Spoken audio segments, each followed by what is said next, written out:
Most people think of invasions as dramatic announcements, thunderous declarations, public ultimatums delivered by stern-faced diplomats in bright daylight.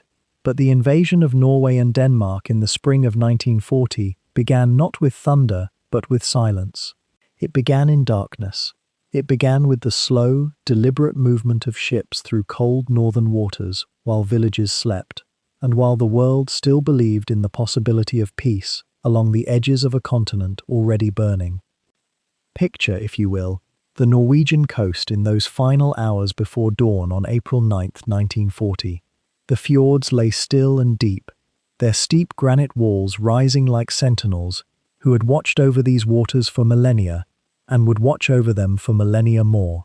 The air was cold, genuinely, bone-settlingly cold, the kind of cold that comes from melting snow and open Arctic water, a cold that made breathing deliberate and careful. In the small fishing villages scattered along the coastline, lights had gone dark hours before. Fishing boats lay at anchor or moored to weathered docks, their hulls rocking gently in the embrace of the fjords.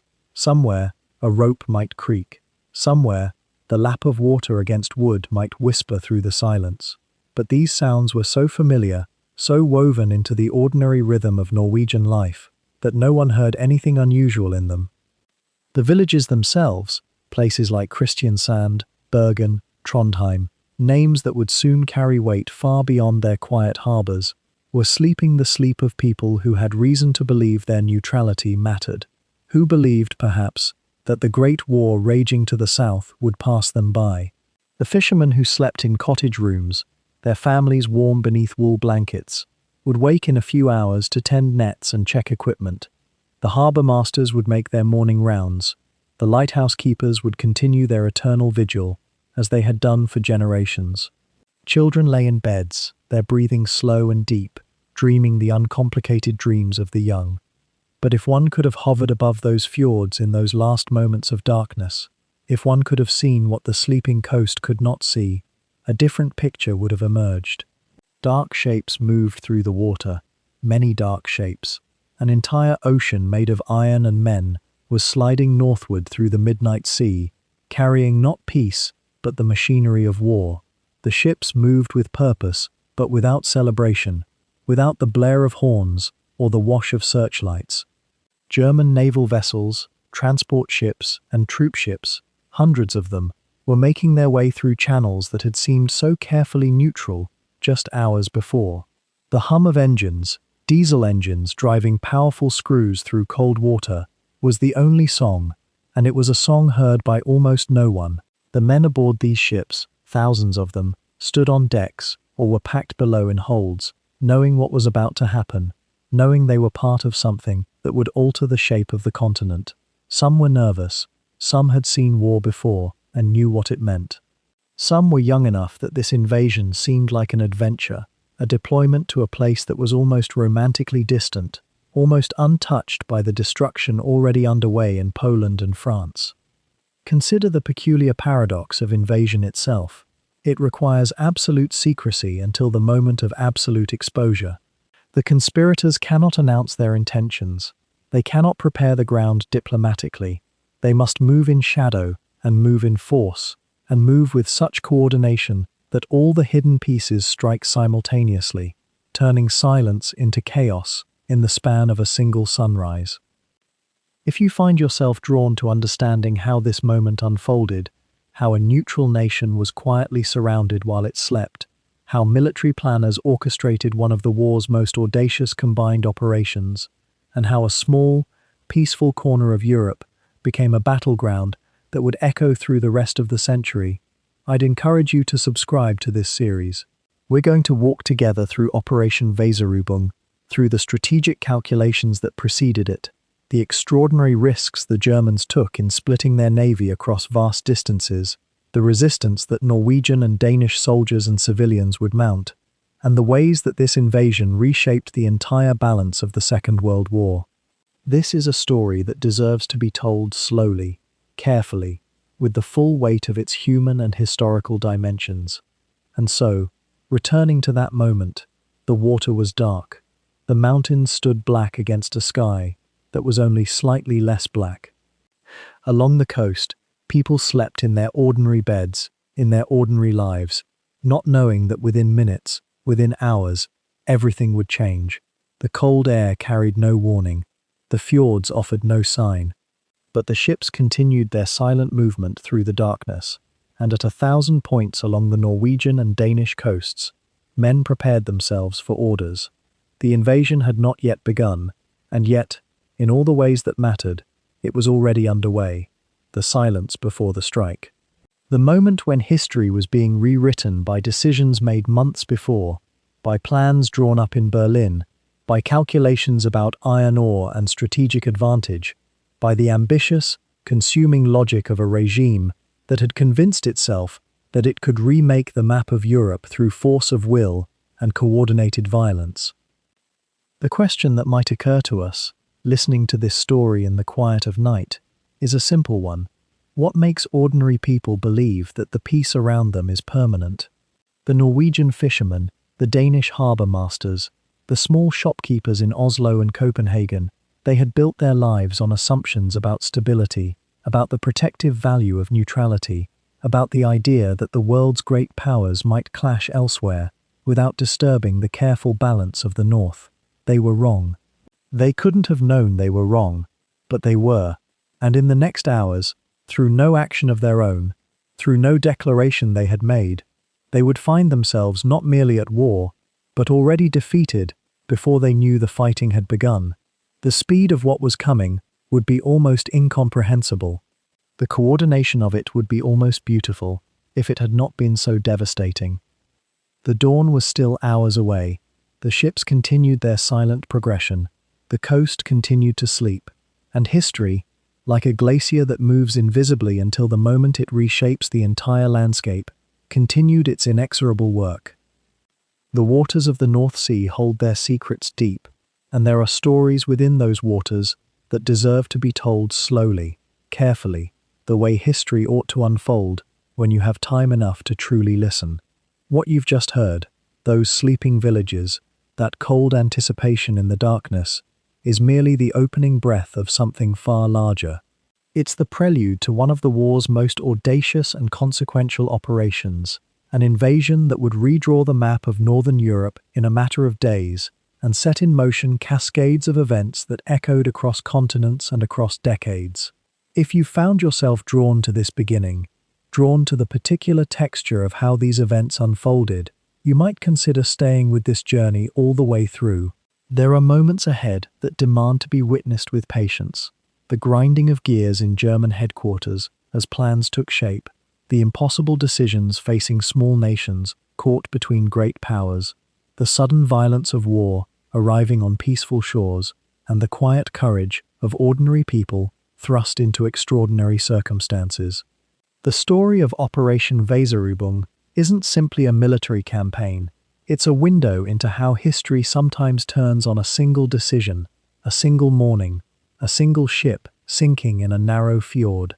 If you'd like to follow this unfolding in full, to move deeper into the strategic calculations, the human stakes, and the profound consequences of what happened between April and June of 1940, you're invited to subscribe to this series and continue the journey.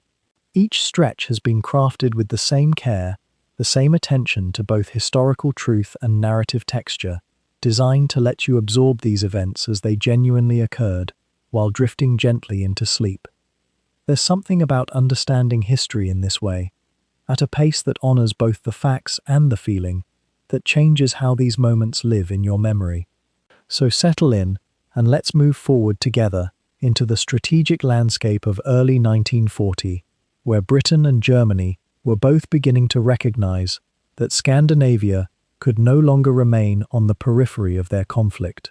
The chess pieces were already moving, even if the nations of Norway and Denmark didn't yet fully understand the game that was about to be played across their borders. Character count, time 7,143. No section labels, no headings, pure narration only. Flows directly as a middle section, picking up from the sensory opening. In the early months of 1940, Scandinavia existed in a curious, almost dreamlike state of exemption from the wars engulfing Europe. Denmark and Norway, officially neutral since the previous autumn, had declared their position with the quiet firmness of nations who hoped that neutrality itself might be a shield. And for a time, it seemed to work. While France and Germany faced each other across the border with mounting tension, while Poland lay partitioned behind them, the Nordic countries maintained their trade relationships, their fishing fleets, their ordinary routines. But beneath the surface of that imposed calm, a far more intricate calculation was already underway, one that would ultimately prove that neutrality, no matter how earnestly declared, offers no protection against strategic necessity. The reason lay not in the snow, or the northern lights, or the romantic isolation of the fjords. It lay, instead, in something far more tangible: iron. Enormous quantities of it. Sweden, sitting at the center of Scandinavian geography, possessed some of the richest iron ore deposits in all of Europe. The mines of Kiruna and Gällivare, deep within Swedish territory, had been feeding European industry for decades. But here lay the paradox that would reshape the region's fate. Sweden itself had declared neutrality and intended to honor it. Yet the iron could not simply vanish from the world market. It had to move. It had to flow southward, across borders, toward those who needed it most. And in 1940, those who needed it most were precisely the nations locked in total war. Consider for a moment the geography this iron had to traverse. During the winter months, when the Baltic froze solid, the ores could be shipped only through one gateway, and that gateway lay at Narvik, on the Norwegian coast. Narvik, a small harbour town in the far north, where the Arctic waters sometimes remained navigable even as the rest of the Baltic locked into ice. From Narvik, Swedish iron ore would be loaded into neutral Norwegian ships, which would then sail down the Norwegian coast and through the North Sea toward Germany. The route was long, vulnerable to naval interference, but it was the only one available for half the year, and Germany needed that ore desperately. Without it, German steel production, already under strain, would falter. The Luftwaffe would lack the metal for new fighters. Panzers could not be manufactured. Artillery could not be forged. This was the secret geometry of Scandinavian neutrality. To the south, Hitler's Germany stood committed to total war and recognized that Swedish iron was as essential to victory as coal or oil. The mines of Kiruna were, in a very real sense, a pillar upon which German war production rested. But Sweden would not permit German ships to enter Swedish waters to collect the ore themselves. The arrangement had to remain veiled in the language of commerce and neutrality. Swedish companies would sell the ore to Norwegian shipping companies, who would transport it as neutral cargo, who would then somehow deliver it to Germany. The fiction of Swedish neutrality would be maintained, while the substance of German supply was assured. It was an elegant arrangement, born from necessity and desperation alike. Britain, observing this pattern from across the North Sea, saw something quite different. Here was Germany, they reasoned, drawing lifeblood from Scandinavia, despite claims of neutrality. If Britain could intercept that ore supply, if they could cut the line that ran from Narvik to German furnaces, they could inflict genuine strategic damage on the Nazi war machine. The British naval blockade had already begun to squeeze Germany's access to raw materials from around the world. But Scandinavia remained a gap in that blockade, a carefully neutral conduit through which vital supplies flowed. Some British officials, including Winston Churchill, who had only recently assumed power as Prime Minister, began to entertain ideas. What if Britain were to occupy Narvik itself, or mine Norwegian waters in such a way as to force all shipping into zones where British warships could monitor and intercept German ore shipments? These were not merely fantasies. These were serious strategic options being debated in London with considerable urgency. And so both Germany and Britain, for different reasons and with different intentions, began to focus their attention northward. Germany recognized that as long as Scandinavia remained formally neutral but factually cooperative, the iron supply would continue. But what if that neutrality were challenged? What if Britain did attempt to mine Norwegian waters or land troops at Narvik? What if Sweden itself were drawn into the conflict on the Allied side? The German military high command, particularly Admiral Erich Raeder, who understood naval supply lines with intimate clarity, began to argue that Germany could not afford to leave Scandinavia to chance. The region had to be secured, not conquered necessarily, but secured. Possession of Narvik, of Norwegian harbours, of Denmark as a strategic bridge between Germany and Norway would guarantee access to Swedish iron and deny Britain any foothold in the north. Britain, meanwhile, was preparing its own stroke. They were about to lay mines in Norwegian territorial waters, a violation of neutrality that would be framed as a necessary measure to protect their own interests and to throttle German supply lines. The two powers were circling the same prize from opposite directions, each believing that action was necessary, each believing that they could move first and define the terms of engagement. Neither fully realized how swiftly the other was preparing to move, nor did they fully comprehend the moment they were approaching, when the luxury of time would vanish entirely, when both calculations would collide in the darkness of the Norwegian Sea. The towns of Denmark and Norway, the fishing villages, the mining settlements, the quiet ports of the north, had no voice in this strategic conversation. They existed, in the minds of the great powers, as pieces on a chessboard, valuable real estate, necessary ports, essential resources. The people who lived there, who had built their societies on principles of neutrality and independence, who had managed to keep their nations apart from the European catastrophe through careful diplomacy and hope, were about to discover that geography and neutrality are not always shields. Sometimes they are targets. And when great powers compete for the same narrow space, those who dwell in that space must learn to endure what others have decided for them. In the winter months of 1939, as snow accumulated across the Baltic and the Norwegian highlands, Adolf Hitler found himself seized by a particular worry that would not leave him. It was a worry rooted not in the grand ideological fervor that animated most of his thinking, but in something more practical, more material, something that kept him turning late into the night in his study with maps spread before him. The thought was simple, yet it gnawed. What if the British and French, growing confident in their numerical superiority, decided that Scandinavia was not truly neutral at all, but a territory to be claimed and fortified against him? You see, by early 1940, the war in the West had settled into a strange, almost waiting quality.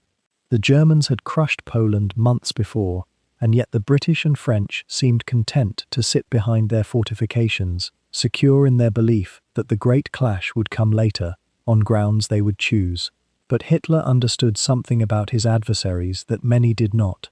They were also thinking about edges, about resource lines, about the territories beyond the traditional battlefields. The iron ore of Sweden was flowing down through Norwegian ports, particularly the port of Narvik in the far north, and that ore was essential to German industry, essential to the war machine he was building. If the Allies could somehow interrupt that flow, could place themselves in Norway or Denmark and threaten those supply lines, the consequences would be severe. This anxiety grew not from idle speculation, but from the whispers of informants, from intelligence assessments, and from a curious visitor who began appearing in Berlin with increasing frequency as the winter deepened. His name was Vidkun Quisling, and he was a Norwegian military officer and politician whose hair had begun to grey at the temples, whose eyes held the particular gleam of a man convinced of his own historical importance. Quisling had come to Berlin to speak with German officials about the future of Norway, to suggest that there were those in his homeland who looked favourably upon alignment with Germany, and more pressingly, to warn that if Germany did not act soon, the British surely would. The meetings took place in rooms where the air was thick with cigarette smoke and the weight of strategic calculation. Quisling painted a picture of Norway as a nation vulnerable to British encroachment, already nervous about German intentions, but more nervous still about becoming a pawn in British hands. He suggested, and here is where history becomes a kind of gentle speculation, for the exact conversations were never fully recorded, that Norway might be persuaded to align itself with Germany, but only if Germany moved first, decisively, before the moment passed. Was Quisling acting as a German agent, or was he a genuine Norwegian patriot convinced that his nation's future lay with the Germans? The answer was likely neither and both, a confusion of motives that often colors such historical moments. What is clear is that Hitler listened, and as he listened, an idea began to take shape in his mind, initially vague and diffuse, but gradually hardening into something more definite.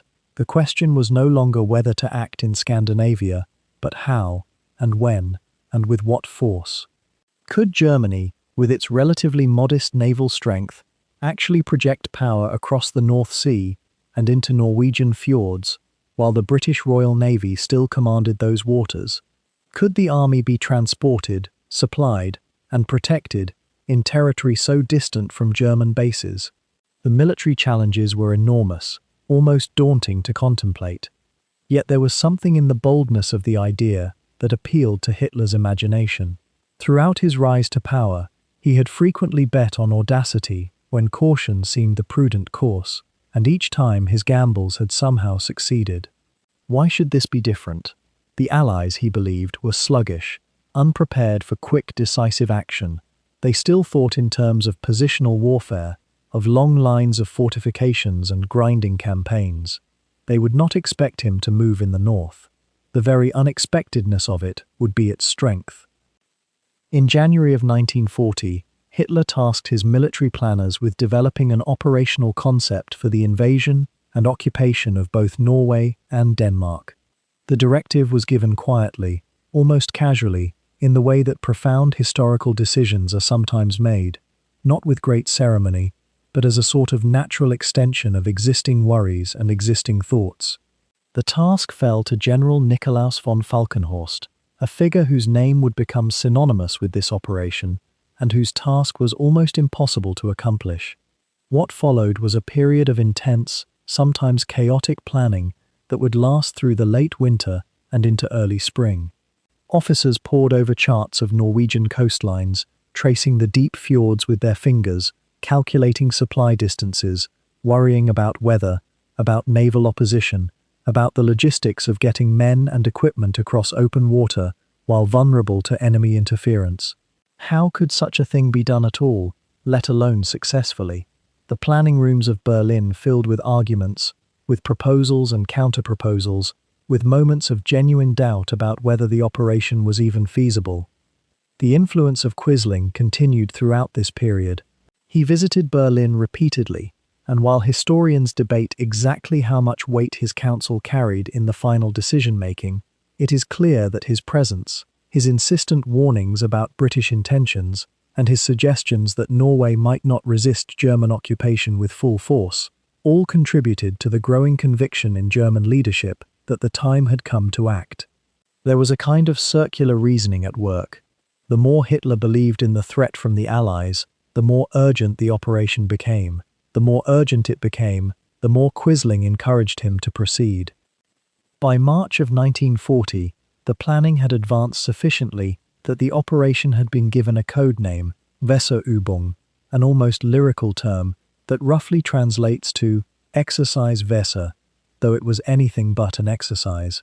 It would be called Weserübung West for the Danish operation, and Weserübung North for Norway, and the dates had been tentatively set for April, when the winter weather would have begun to break, and the longer days would favor operations that depended on some degree of visibility and speed. The anxiety that had gripped Hitler in those winter months had thus transformed, through the strange alchemy of military planning and the whispered counsel of a Norwegian officer, into something concrete and terrible, a military operation of extraordinary audacity that would soon test not only the readiness of the German armed forces, but the very assumptions upon which Hitler's opponents were building their strategies. In the shadow of the Reich Chancellery, in late January 1940, a decision had already taken root that would reshape the map of Northern Europe. Not in a grand ceremony or a shouted order at one of Hitler's rallies, but quietly, methodically, in the kind of bureaucratic planning room where the most consequential wars often begin. And here is where we find ourselves now, not in the cold fjords of the north, but in the carpeted offices of Berlin, where a general named Nikolaus von Falkenhorst was about to receive a summons that would consume the remaining months of winter. Falkenhorst had spent years in the Baltic, and the north was in his blood. He understood the terrain, the seasons, the peculiar geometry of a land where water and ice and mountains conspired to make invasion seem almost impossible. He was not, by the standards of the Wehrmacht's upper ranks, a man of revolutionary thinking. He was a soldier of the old guard, careful, methodical, one might even say deliberate to the point of caution. Yet he possessed something perhaps more valuable than genius. He possessed competence, and he possessed the kind of steady nerve that high command hoped might tame an ambition as grand and as fraught with peril as Weserübung would prove to be. When Hitler called him forward in early February, the Führer was explicit about what he wanted. This invasion would not be conducted through traditional military hierarchy. It could not be. Germany's army, its Kriegsmarine, and its Luftwaffe had never truly coordinated an amphibious operation of this scale and complexity. The Navy was nervous, and with good reason. They would have to commit capital ships, cruisers, destroyers, into waters where the British fleet held overall numerical superiority. The army was skeptical of naval timelines and the capacity of ships to deliver and sustain ground forces across such distances. The Air Force, confident in its growing strength, believed it could provide the shield that would make the entire enterprise possible. These three services did not naturally trust one another. Rivalry between military branches is not some modern invention born of bureaucratic jealousy. It is as old as organized warfare itself. And so Hitler made a decision that was, in its own way, remarkable. Rather than allow these three services to bicker and compromise until the plan became diluted and uncertain, he created something novel within the German military structure, a unified command, subordinate directly to the Oberkommando der Wehrmacht, reporting ultimately to him. Falkenhorst would be the supreme commander for this operation. Army, Navy, and Air Force officers would answer to him. Not technically, perhaps. Each service would retain its own chain of command for certain purposes, but in practice, for the planning and execution of Weserübung, Falkenhorst held the authority to make the critical decisions about where ships would go, when troops would land, what air cover would be provided, and how quickly the campaign would unfold. This was audacious. Some military historians have argued it was almost reckless, a system that could have collapsed under its own contradictions, and yet it also proved, in a curious way, exactly what was needed. Rather than waiting for consensus among three service chiefs with competing interests, the chain of decision-making became clear. Falkenhorst could say yes or no. He could resolve disputes. He could order the Navy to accept risks it found uncomfortable, or tell the Luftwaffe that air protection would arrive later than it preferred, and those services would have to comply. Picture him then, in these planning rooms through February and March. Maps spread across tables, the coastlines of Denmark and Norway marked with pencil lines indicating proposed landing zones. Communications officers working to establish systems that would allow ships at sea to coordinate with commanders on shore and aircraft overhead. The coordination of transport vessels with combat ships, the scheduling of paratroop drops with amphibious assaults, the timing of airstrikes with ground advances. Every detail required synchronization at a level that German military planning had scarcely attempted before. The improvisation was significant. Germany's navy, the Kriegsmarine, had not been designed for large-scale troop transport. Merchant vessels would have to be requisitioned and hastily modified. Destroyers, minesweepers, and even submarine supply ships would be pressed into service, carrying soldiers. The army, accustomed to moving on land, would have to adapt its methods to amphibious transport. The Luftwaffe would need to shift from continental air operations to providing sustained air cover over water against an opponent, the Royal Air Force, that had proven formidable in the skies above England just months earlier. None of these problems had elegant solutions. Each required improvisation compromise, and a kind of faith that when the operation began, everything would somehow coordinate. What made this arrangement work, insofar as it did work, was Falkenhorst's own temperament and the clarity of the objective. The goal was not vague or aspirational, it was concrete. Occupy Denmark within hours, land at multiple points along the Norwegian coast, and secure the major ports and cities before any meaningful resistance could coalesce. Speed, surprise, and the assumption that both the Danish and Norwegian governments would prefer swift capitulation to prolonged bloodshed. These were the pillars upon which the entire structure rested. Consider what Falkenhorst faced as he absorbed the parameters of his new role. He would need to move approximately 100,000 troops across the North Sea and into Scandinavian waters. The Kriegsmarine could provide warships for escort and fire support, but those same warships would be exposed to British naval power for days at a time. If the Royal Navy discovered the operation and moved against the invasion fleet, the consequences would be catastrophic. German ships would be sunk. Transports carrying thousands of soldiers would go down. The entire campaign could collapse before it truly began. This was not theoretical risk. It was mathematical certainty if the British chose to engage. And yet the operation also possessed a hidden advantage that no map could fully capture: speed. The sheer momentum of a carefully coordinated simultaneous strike at multiple points meant that even if something went wrong at one landing site, the operation would continue at the others. Denmark could fall in hours. If Narvik was secured, if Oslo's airfield could be captured, if Bergen held, then the campaign would have succeeded in its essential objective before Britain could bring sufficient force to bear. The Luftwaffe, German commanders believed, would keep the Royal Air Force sufficiently occupied that British naval intervention would be difficult to coordinate. This was not a guarantee, it was a calculation, and calculations, no matter how carefully made, are not the same as certainty, but it was the kind of calculation that high-stakes military planning requires. Falkenhorst, in these winter weeks of 1940, as he pored over maps and coordinated between Army, Navy, and Air Force officers, understood that he was directing not merely a military operation, but a gamble on the largest scale, one that would either mark Germany's dominance over Northern Europe, or, if it failed, expose the Wehrmacht to a defeat that could shift the entire course of the war. The planning rooms grew quieter as February turned toward March. The operational maps grew more detailed. The coordination between services became more refined. And in Berlin, as snow fell on the streets and the winter deepened, a machine was being assembled, not of metal and machinery, but of men and timing and the kind of synchronized ambition that only a totalitarian state could organize. By early April, it would be ready.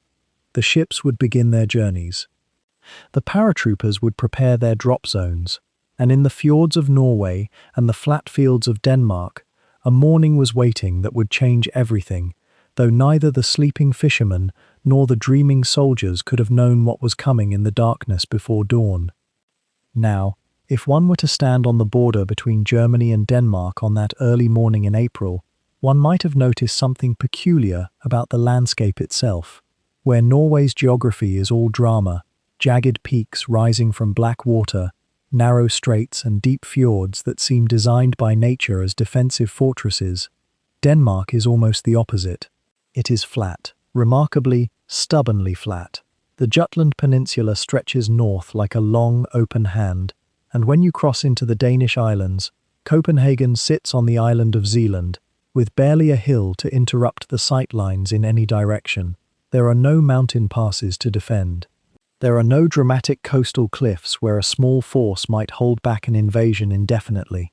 The terrain itself, in a sense, was already half defeated. And yet, Denmark was not helpless.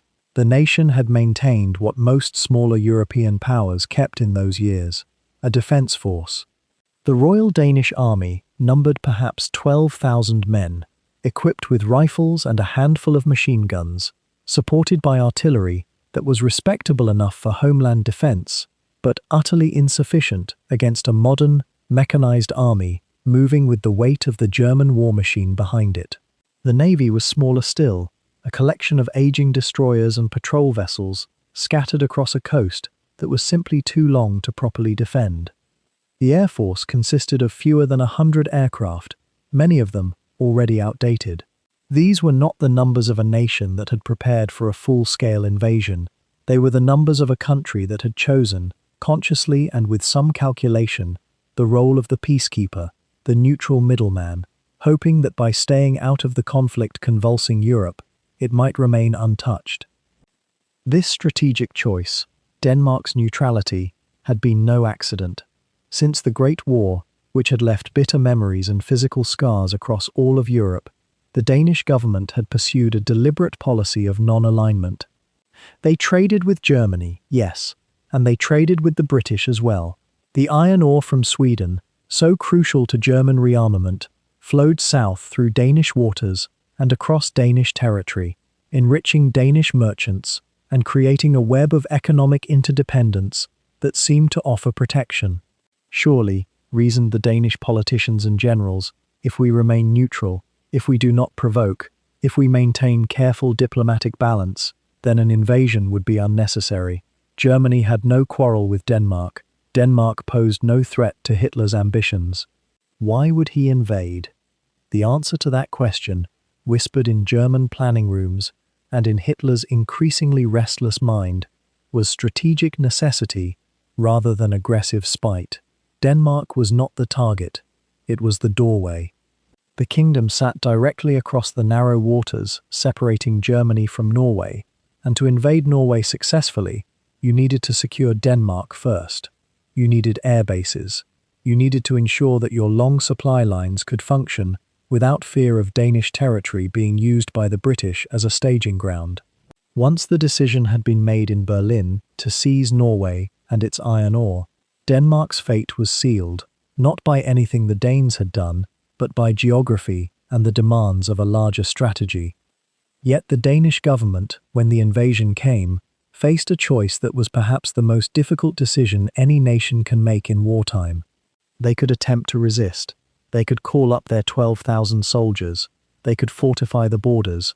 They could attempt to hold the Jutland Peninsula and make the Germans pay in blood for every mile. The British, after all, would surely come to their aid.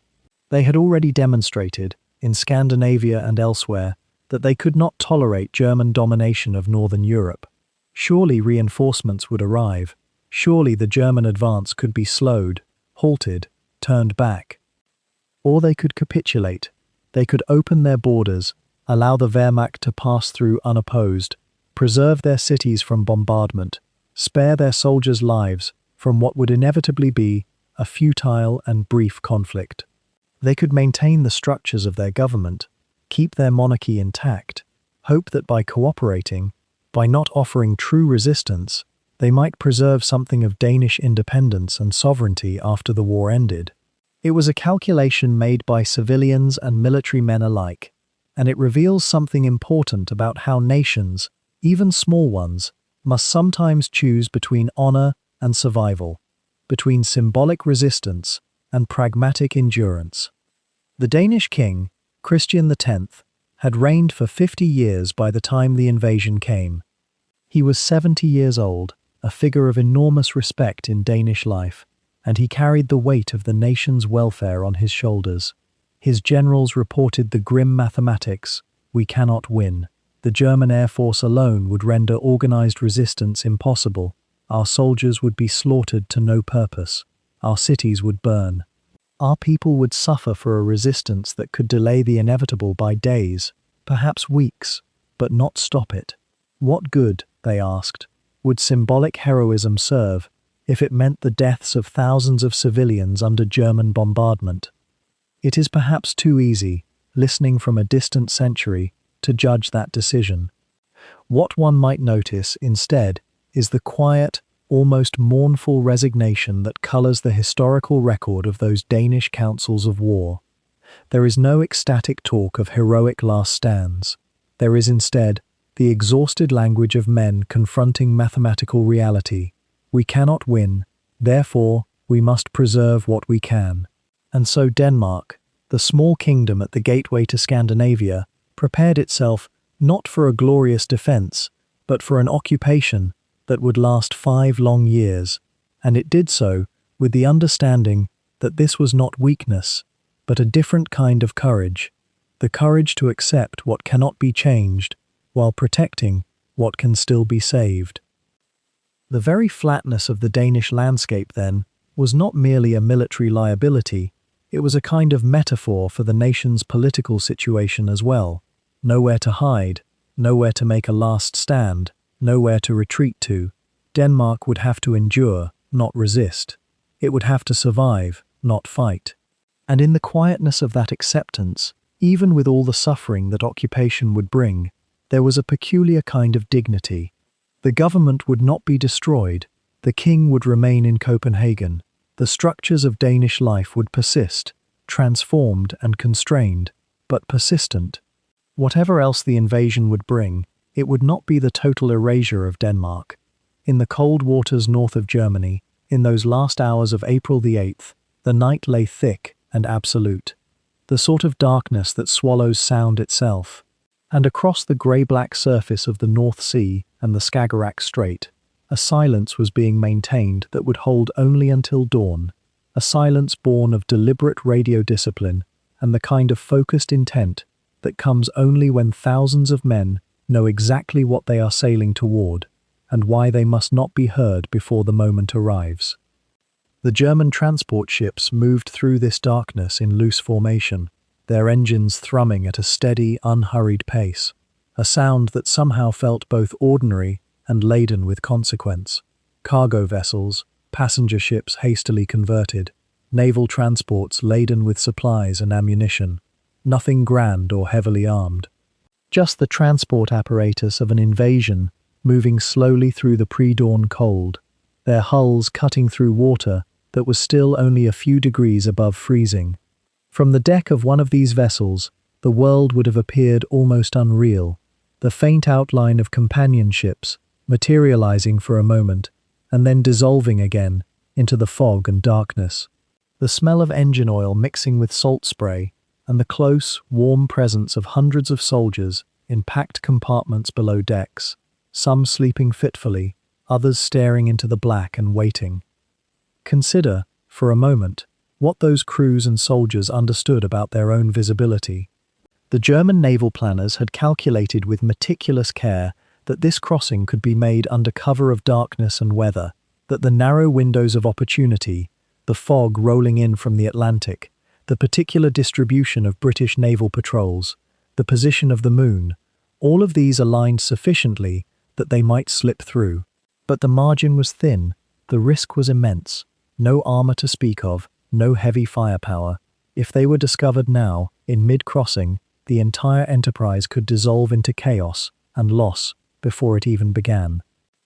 Yet almost certainly, at that very moment, somewhere along the Norwegian and Danish coasts, coastal watchers stood in their observation posts, or looked out from small harbours, or gazed from cliffs into the darkness, without understanding what they were seeing, or not seeing. A disturbance in the water, perhaps. An unusual sound carried on the wind, the absence of something that should have been there. Modern scholarship suggests that there were indeed sightings that night, glimpses, fragments, the kind of uncertain intelligence that arrives too late or fails to convince the recipient that anything extraordinary is afoot. A fisherman might see something that made him pause. A lighthouse keeper might have noticed an irregularity in the patterns of the sea. The German ships themselves, meanwhile, maintained their strict protocol. No running lights, no signals between vessels, except by the most subdued visual means. The captains and commanders coordinating this massive, delicate operation were relying on rehearsal, on planning that had extended months in advance, on maps and tide tables and weather calculations that had been studied until every officer could recite them in his sleep, and many had, quite literally, dreaming of the fjords and coastlines they were now approaching. As the hours wore on through that April night, the darkness began to thin ever so slightly at its edges. Not dawn yet, but the promise of dawn. That particular quality of darkness, just before the world begins to remember it, is supposed to contain light. The air was cold, piercing, the sort of cold that makes a man pull his uniform tighter and think of home. In the transport holds, soldiers checked their weapons one final time. Officers made certain their men understood the objectives, the routes, the signals that would tell them when to move. The randomness of war was about to yield to the terrible specificity of operations planning. In just a few hours, they would be committed beyond the point of withdrawal. The question that occupied many minds, whether consciously or intuitively, was whether the element of surprise could truly be maintained. Whether all of this, the ships, the men, the precise synchronization of dozens of operations occurring simultaneously across two countries, whether all of it could actually work. It seemed, in many ways, to be an act of extraordinary faith. Faith in planning, in discipline, in the willingness of machinery and men to behave according to the script that had been written for them. Behind these transport ships, back in German ports, other vessels had already departed, or were departing. Warships, tasked with protecting the crossings. Destroyers and cruisers carrying assault troops and supplies for the various landing zones. The Blucher, the Lützow, the Gneisenau, each with its own role to play in the unfolding plan. Each moving now through waters that were, theoretically, neutral, toward objectives that would remain neutral only until the moment the operation was launched. It was a form of organized trespass, a violation of borders and expectations that was so comprehensive, so absolute in its commitment, that it could only succeed through the sheer force of its audacity, or it could fail catastrophically. The engines hummed on, the dark water rolled past, and in fishing villages along the coast, in small towns nestled into the shelter of fjords, in Copenhagen and Oslo, and smaller settlements whose names have long since faded from wide memory, ordinary people slept. They did not know that their lives were about to change irrevocably. They did not know that the morning about to break would be unlike any morning that had come before. They slept as humans always sleep before great disruptions, without warning, without preparation, without any sense that the world they knew was being rewritten even as they dreamed. The German transport ships continued their passage through the night, silent, determined, carrying within them the certainty of morning and the mystery of how dawn would change everything. The sky above Denmark had not yet turned blue when the first explosions bloomed across the airfield at Aalborg. It was the 9th of April 1940, and somewhere in those pre-dawn hours, when the world seemed suspended between night and waking, German transport planes began their descent through the darkness. The paratroopers inside felt the familiar jostle of the fuselage, the cold rush of altitude, the terrible clarity that comes when you know, in a matter of minutes, your boots will touch ground in a foreign country. These were the men who would seize Aalborg Air Base, and they were precise in their timing, and they were utterly without opposition. By the time the first parachutes opened, the sun was only beginning to consider the eastern horizon. The light was still grey, still soft, still the kind of light that makes a landscape look like a sketch rather than a finished painting. The Danish soldiers at Aalborg had received no warning of sufficient urgency. There had been rumours, of course. There were always rumours in those early months of 1940. But rumour and reality are different countries, and Denmark lived in the country of hope that neutrality might hold. When the German planes appeared, when the paratroopers began to fall, when the first shots crackled across the airfield, the Danish garrison did what a small, unprepared force does under sudden, overwhelming assault. They looked at the sky, they looked at the numbers descending, and within hours, they were not soldiers anymore, but prisoners. This is what strikes the historical mind about the fall of Denmark, the quality of swiftness that borders on inevitability. The entire nation, a land of perhaps 3.5 million people, a country with a proud medieval history, with a king who had reigned for nearly 50 years, would be conquered before most of its citizens finished their morning coffee. The operation had a name, Weserübung, named for the Weser River, though the rivers of Scandinavia would come to mean far more blood and consequence than any German waterway. But for Denmark, the first hours held an almost dreamlike brevity. The transport ships that had slipped through the night waters of the Kattegat, those narrow, hazardous straits between Denmark and Sweden, where British naval interference seemed always possible, now disgorged their cargo onto the beaches and into the ports with mechanical precision. At Korsør, at Nyborg, at Copenhagen itself, the German soldiers came ashore with their equipment still dry, their formations still intact, their maps and their orders clear in their minds. The Danish army numbered perhaps 14,000 men, scattered across a nation that offered no natural barriers, no mountains to hold, no forests to defend. The terrain itself seemed to conspire against resistance. Denmark was flat. Denmark was open. Denmark was, in the language of military geography, indefensible. What followed was less a battle and more a conversation conducted at gunpoint. King Christian X, now 80 years old, still occupied Amalienborg Palace in Copenhagen. The German authorities approached him with an almost bureaucratic courtesy. The situation, they explained, was now under German control.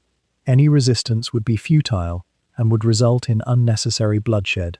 Surrender, on the other hand, could be swift and orderly. The king could remain. The government could remain in a subordinate capacity. Danish sovereignty, such as it was, could be preserved in form while German command was exercised in fact. It was an offer framed as a choice, though the architecture of force left no room for genuine alternatives. Some historians have wondered, over the decades since, whether the Danish government and military leadership calculated this capitulation consciously, accepting that prolonged resistance would mean the destruction of Copenhagen, the deaths of civilians, the burning of Danish homes, all to delay the inevitable by perhaps days. Others suggest something quieter happened, a kind of collective realization, moving swiftly through the chain of command, that this was not a moment for heroic gestures, but for pragmatism. The nation would survive, its territory would be occupied, yes, but it would not be erased. Its people would endure, and in that calculus, the decision crystallized almost instantaneously. By midday on April 9th, Danish soldiers were laying down their arms. The few engagements that occurred were brief, almost perfunctory. At Torsinge, a small Danish destroyer opened fire on a German patrol boat, and for a moment it seemed that resistance might take root, might spread, might become the foundation of something larger. But the German response was swift and overwhelming. The gesture, brave as it was, led nowhere. Elsewhere, Danish cavalry units attempted to counter the paratroopers near Aalborg, but they were moving on horseback through the 20th century, and the 20th century was moving tanks and mechanized infantry and aircraft. The cavalry charges, and yes, there were cavalry charges in 1940, the last echoes of a much older kind of war, accomplished nothing but their own immortalization in photographs and memory. The political mechanics moved faster than any military maneuver. By late morning, the Danish government had agreed to the terms of occupation. By afternoon, the German commander could report to Berlin that Denmark had been secured. The operation that had seemed so audacious in its planning, so dependent on perfect coordination and the enemy's passivity, had unfolded almost exactly as imagined. The transport ships had arrived, the paratroopers had landed, the ports had been seized, and a nation of millions had transitioned from independence to occupation in the span of hours. What must it have felt like to be a Danish citizen on that April 9th, watching German soldiers move through the streets of Copenhagen? The cafes that had served coffee just an hour before now served coffee under occupation.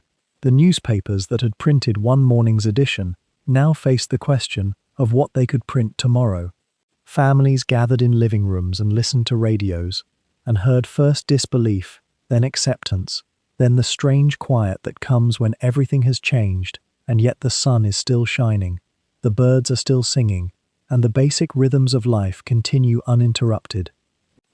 There was something almost gentle about it, or so it seemed in those opening hours. No great bombardment, no visible destruction, just soldiers in grey uniforms moving through neighborhoods with purposeful calm, establishing control block by block, neighborhood by neighborhood, city by city. The speed of it was perhaps the most disorienting element. In other nations, conquest would take months or years. In Denmark, it took a day. By the evening of April 9th, the swastika flag hung from official buildings across the country. The transformation was complete. And yet, as the evening settled over Denmark that first night of occupation, as the paratroopers rested in the conquered airbase at Aalborg, as the ships of the German fleet settled into the harbours they had seized, something essential had shifted. The moment of audacity had proven itself. The gamble, for it was a gamble, an enormous one, had succeeded. German strategic thinking, at that moment in April 1940, had been validated. A complex operation involving multiple services, precise timing, and faith in the enemy's inability or unwillingness to respond had worked almost perfectly. And now, with Denmark secured, the German command could turn their full attention northward, to the harder fight, to Norway, where the mountains were real and the resistance would not be so swift, or so bloodless, or so complete. While Denmark fell in those early hours with almost serene inevitability, its small garrisons overwhelmed before dawn had fully broken, something far more uncertain was unfolding in the deep waters of the Norwegian fjords, where the calculus of military risk tightened considerably, and where the easy triumph of the southern campaign would find its first real resistance. The Germans knew this asymmetry well. Denmark had been a matter of hours, a swift occupation almost bloodless in its execution. But Norway was different. Norway was a labyrinth of water and stone, of narrow passages where larger forces could be choked and smaller ones could strike with terrible precision. By the early morning of April 9th, as German paratroopers were already descending over Danish airfields and soldiers were pouring across the border in orderly columns, a German naval task force was moving slowly, deliberately, into the approaches of Oslofjord, that long, winding inlet that leads toward the capital itself. The ships carried the assault troops meant to seize Oslo, to capture the king and government in one sudden blow before any organized resistance could form. It seemed a logical strategy, the kind of deep penetration that had worked so well in Poland, where rivers and roads could be seized intact, where shock and audacity could collapse an unprepared enemy before its will to fight had truly crystallized. But Oslofjord was not a Polish river. It was a gauntlet, narrow and deep, its flanking heights commanding the water below with terrible intimacy. The flagship of this southern assault fleet was the Admiral Hipper-class heavy cruiser Blücher, a modern vessel of considerable armament and presence, displacing over 10,000 tons, carrying multiple guns and the weight of German naval confidence after years of rearmament. She had been built in the shadow of Versailles restrictions, a symbol of German industrial recovery, and her captains sailed with the assurance of men aboard a formidable machine. Around her moved other ships, the light cruiser Emden, torpedo boats, transport vessels crowded with soldiers for the landing. The morning was still dark but cold, and the water of the fjord lay still as polished stone.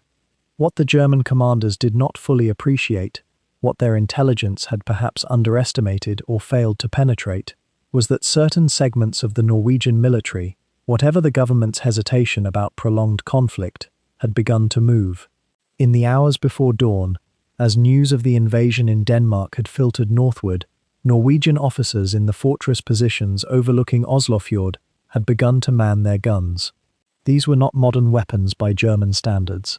Some of the coastal artillery dated to an earlier century, muzzle loaders in spirit if not entirely in fact, pieces that had never fired in anger, served by men who had trained in peacetime and expected to live in peace.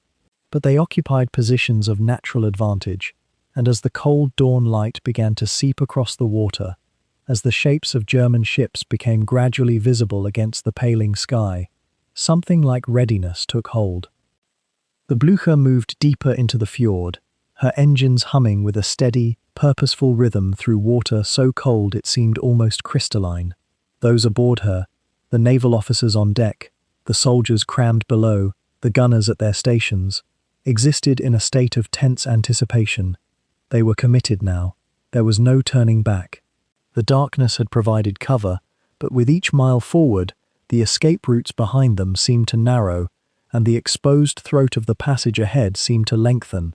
Did the officers on the bridge consider, in those last moments before the sun broke free of the eastern hills, that they might be sailing towards something unexpected? The historical record suggests a kind of cautious confidence. They had surprised Denmark. They had achieved complete tactical surprise across the entire Scandinavian peninsula, and the Norwegian coastal defences were, by any modern measure, considered antiquated, barely worthy of mention in the planning documents. Yet as the light grew, and as the Blucher's profile became silhouetted against the paling water, the men in the Norwegian gun positions, most of them young conscripts, some reservists, a few officers of long experience, made a quiet decision. They would fire. They would do their duty. They would attempt to stop this intrusion, this violation of their small nation's sovereignty, even if the odds seemed impossibly stacked against them. There is often no grand moment to such a decision, no dramatic council of war. There is simply the moment when a soldier's hand moves to a firing mechanism, when the weight of his nation's history and his own small life converge in an instant of action. The waters of Oslofjord, so calm in those pre-dawn hours, were about to become a place of fire and death, and the assumption of unopposed passage, which had served German arms so well in these opening hours, was about to encounter its first serious rupture.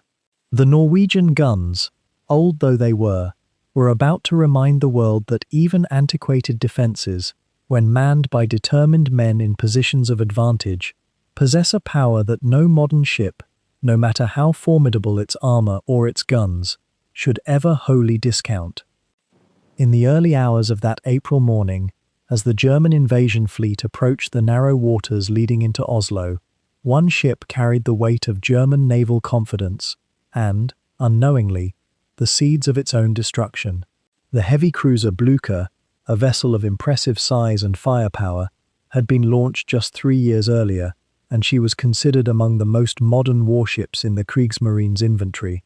Her captain, Heinrich Wolff, commanded a crew of over 1,000 sailors who had trained for years to operate the sophisticated machinery that kept such a vessel running through hostile waters.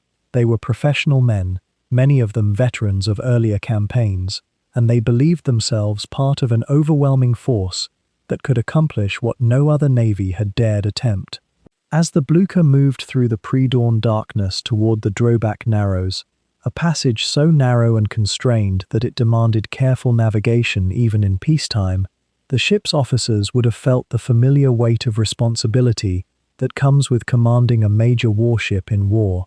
The water around them was cold, barely above freezing even in early April, and the steep forested shores rose up like dark walls on either side of the channel. Few German officers had studied the Oslofjord's geography in detail before the invasion plan began to take shape. The fjord has a peculiar quality.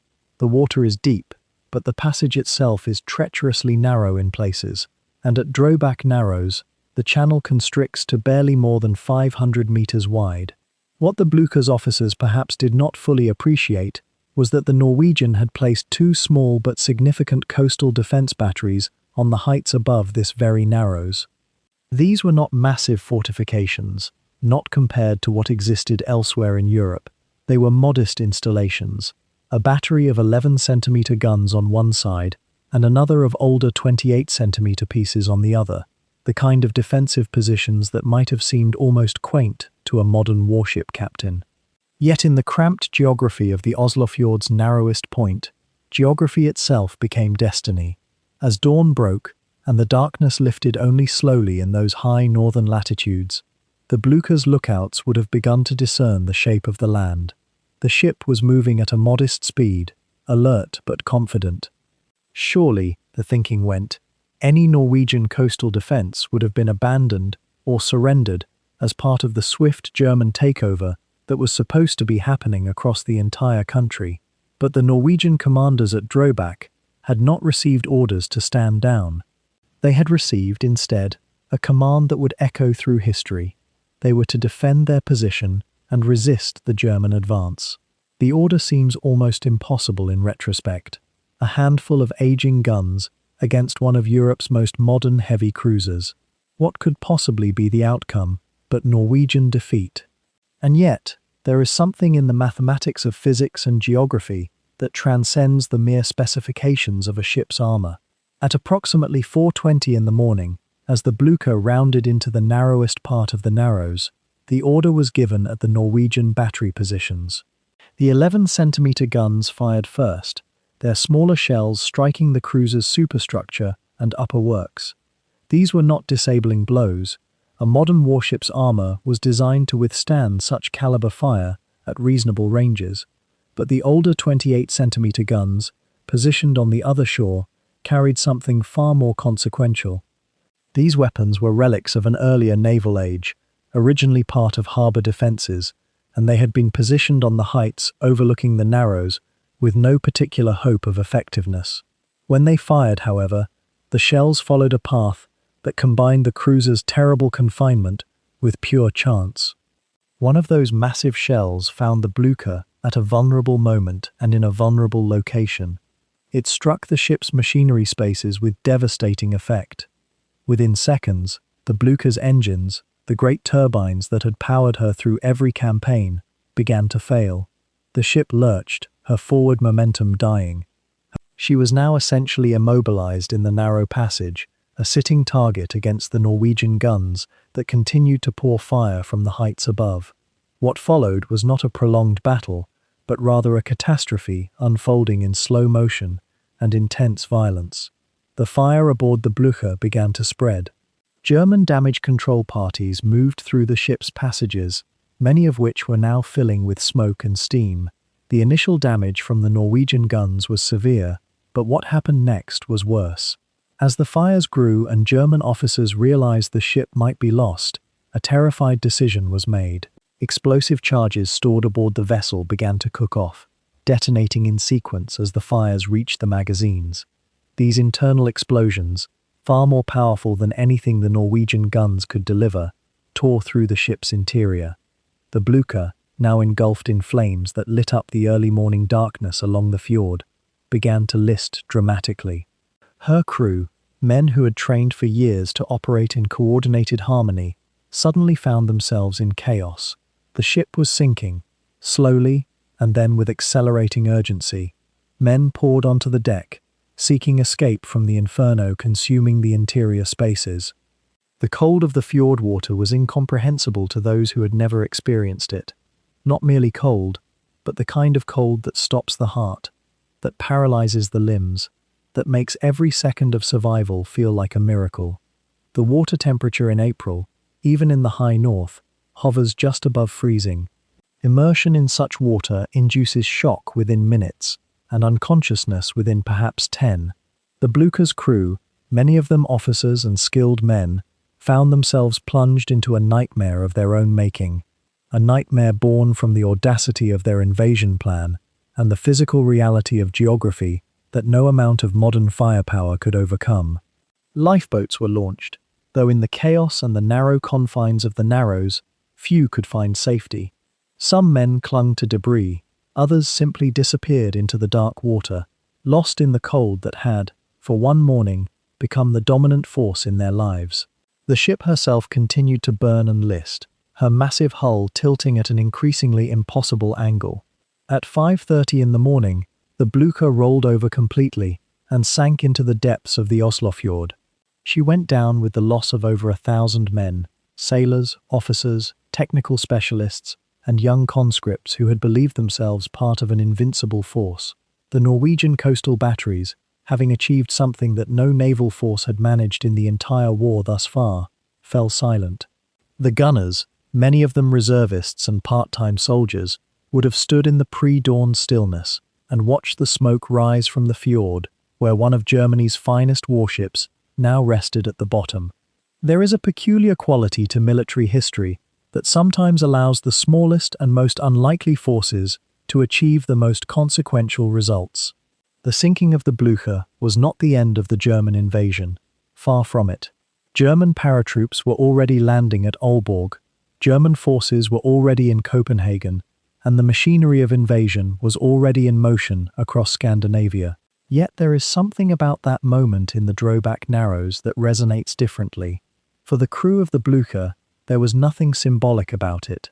There was only the cold, the fire, the terrible knowledge that their lives were ending in the ice-black water of a northern fjord, far from home. For the Norwegian defenders, there was the knowledge that they had struck a genuine blow against the invader, that they had proven that resistance was possible, that German technology and German confidence could be confronted with courage and determination. What made the Blücher's loss so significant, beyond the human tragedy of it, was what it revealed about the nature of the German invasion plan itself. That plan, for all its audacity and sophistication, was built on a foundation of assumptions that proved fragile. The assumption that Norwegian defenses would crumble immediately. The assumption that geography could be overcome by speed and surprise. The assumption that a modern military could simply impose its will on territory through sheer mechanical superiority. For one morning, in one narrow fjord, some of those assumptions encountered physical reality and came up short. The water that had been so cold to the sailors of the Blücher was, in another sense, the mirror in which the entire invasion campaign would be reflected. A campaign of great ambition and considerable audacity, yes, but also one that would meet with more resistance, more difficulty, and more cost than the German planners had imagined. While the Blücher sank into the cold waters of Drøbak Narrows, far to the north and west, other German vessels were slicing through darkness toward their own appointed shores. The invasion of Norway was not, in truth, a single decisive moment. It was instead a series of synchronized landings, each one separated by fjords and distance, each one a small, contained act of audacity that together formed a vast, improbable tapestry of naval risk and military confidence. 4 cities received German forces on that April morning, and understanding how those forces arrived reveals something profound about the nature of what the German High Command had dared to attempt. Kristiansand, in the far south, lay first in the chronology of secondary landings. A transport ship, the Roda, carrying German soldiers and supplies, made its approach to that port in the grey pre-dawn hours. The town sat at the mouth of its river valley, a place of moderate strategic importance, a naval base, an airfield nearby that could be seized and held. The landing there was swift, almost administrative in its efficiency. The small Norwegian garrison, numbering barely more than a company of men, offered what token resistance they could manage before surrendering. By morning, German forces controlled the airfield. Transport planes could begin landing reinforcements. Within hours, Kristiansand was secure, and the German command could mark one more objective accomplished on their sprawling, ambitious operational map. But Bergen, to the northwest, presented a different character entirely. Bergen was not merely a town. Bergen was one of Norway's great ports, its harbour surrounded by mountains that rose steep and commanding from the water's edge. The city was substantial, prosperous, and its capture would grant Germany access to some of Scandinavia's most vital maritime infrastructure. The German cruiser Königsberg, with supporting vessels and transport ships carrying mountain infantry, approached the city as April's light began to break. The Königsberg entered the harbour itself, an extraordinarily dangerous maneuver, the kind of action that demonstrated not courage alone, but something bordering on the desperate confidence of a military command that believed its luck would hold. Indeed, the harbour defences were minimal, undermanned. The Norwegians mounted little organised response. German forces landed swiftly. Bergen fell. The Königsberg, having completed its delivery of troops and supplies, would linger in those harbour waters, a choice that would, in later days, prove costly, but on April 9th, it seemed a triumph of daring seamanship. Trondheim lay further north still, and there the German command faced a puzzle of greater complexity. Trondheim was a strategic prize of immense value, not merely a port, but the gateway to central Norway, a place from which German forces could project power southward and northward both, controlling the spine of the nation. Yet Trondheim presented a geographical challenge.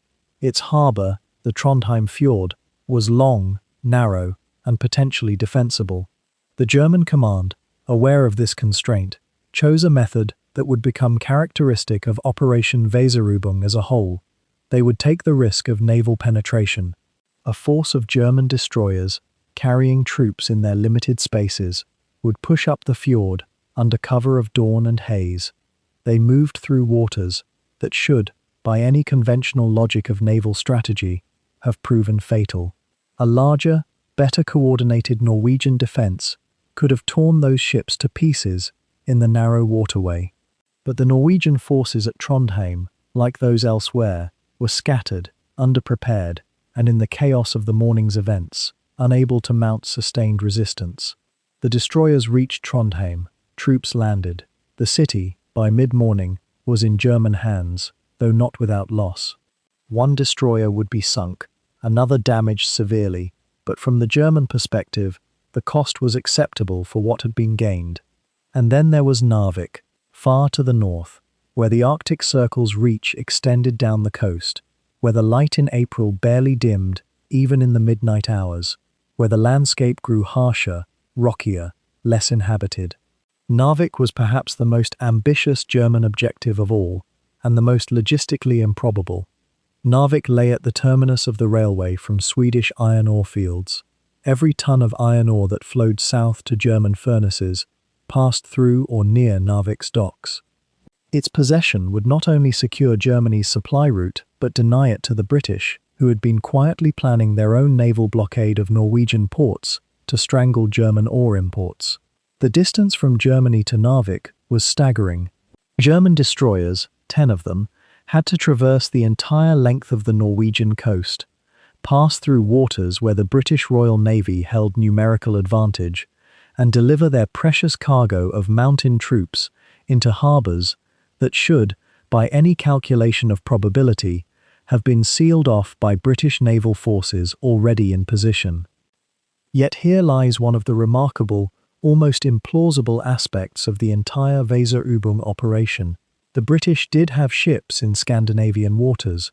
They had cruisers, they had destroyers, they had the numerical advantage that the laws of naval strategy suggested should be decisive.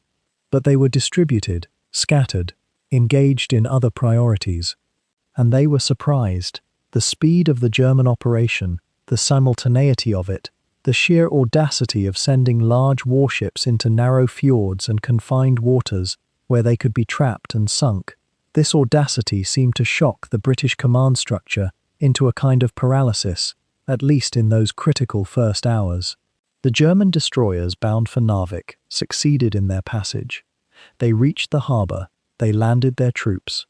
Narvik too fell under German control on that April 9th, though the distance and the difficulty of the approach meant that reinforcement would prove far more complicated than the brief, brutal efficiency of the southern landings. Consider for a moment what this constellation of simultaneous operations required. The German Navy was, in April 1940, substantially smaller than the British Navy. It had suffered losses in the Polish campaign. Its heavy units were scattered, recovering from damage, engaged in other theatres. Yet the German command, under Admiral Erich Raeder's strategic direction, had committed what amounted to nearly the entirety of its destroyer force to the Norwegian operation. These ships, fast, lightly armoured, dangerous in the right circumstances, but devastatingly vulnerable to larger warships or concentrated air attack, were sent into waters where they could be encircled, cornered, sunk. The logistics of the operation were equally precarious. The ships carrying supplies and reinforcements were not warships. They were converted passenger vessels, transports, the ordinary cargo carriers of a nation's merchant marine. They could carry soldiers, weapons, ammunition, but they could not fight. If the British had managed to concentrate their naval forces, if they had understood the full scope of the German operation and responded with appropriate aggression in those first critical hours, the invasion of Norway could have ended in a spectacular German naval defeat. That it did not end in such catastrophe speaks to several factors interwoven together. The surprise was nearly complete. The British command structure, even after the first reports began arriving, could not quite grasp the scale of what was occurring. Radio communications in the early hours were confused, contradictory, sometimes delayed. The Norwegian military, small and hastily mobilized, could offer little organized resistance at most landing sites.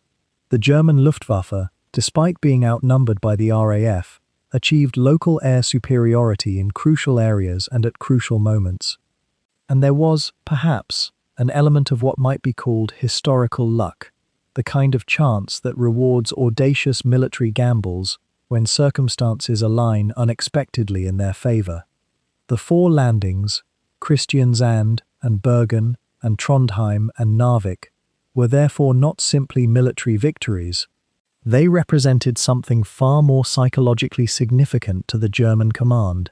They represented proof, or what appeared to be proof, that conventional wisdom about naval strategy could be violated with impunity. Large warships could penetrate narrow fjords and survive. An inferior naval force could, through speed, surprise, and concentration, accomplish what the mathematics of naval power suggested was impossible. This belief, dangerous, partially illusory, and rooted in a single morning's extraordinary luck, would influence German strategic thinking for years to come. It would make the German command more willing to take similar risks in the future, sometimes with far less favorable outcomes. It would shape how the German Navy approached subsequent operations in the Arctic, in the Mediterranean, in the narrow waters of contested maritime space. And in the harbours of those four cities, as April 9th wore on toward evening, and then into the long Norwegian twilight, German soldiers were digging in, establishing positions, setting up defensive perimeters. The easy part, the swift surprise, was accomplished. What would follow would be far more complicated, far more costly, and would stretch across the entire spring and into summer before the outcome was finally settled. As the morning light began its slow climb over the Oslo fjord, a question was already forming in the minds of those who governed Norway. What does a king do when his country wakes to invasion? The answer would become one of the quietest, most consequential decisions of that spring. In the royal palace at Oslo, King Haakon VII was 71 years old. He had reigned for nearly 4 decades, had seen his young nation emerge from union with Sweden, had guided it through the First Great War with careful neutrality. He was not a man given to dramatic gestures. He was Norwegian, in the way of those who understand patience, who know the weight of stone and fjord, and seasons that repeat with inexorable slowness. And now, in the pre-dawn hours of April 9th, he faced a choice that would echo through his people's memory for generations. The German ultimatum had arrived before the soldiers. Surrender, it said, in language both direct and poisoned with courtesy. Accept occupation, and there would be order. Cooperation would spare the nation from the worst consequences of war. The message carried the implicit understanding that resistance was futile. Germany's military advantage was overwhelming, the campaign already underway at multiple points along the coast. Across Europe, other monarchs and leaders had faced this same terrible calculus. Some had fled, some had remained and negotiated. Some had chosen to stay and preside over occupation, their presence lending a veneer of legitimacy to the invaders' rule. It was a spectrum of survival, and each choice carried its own weight of moral consequence.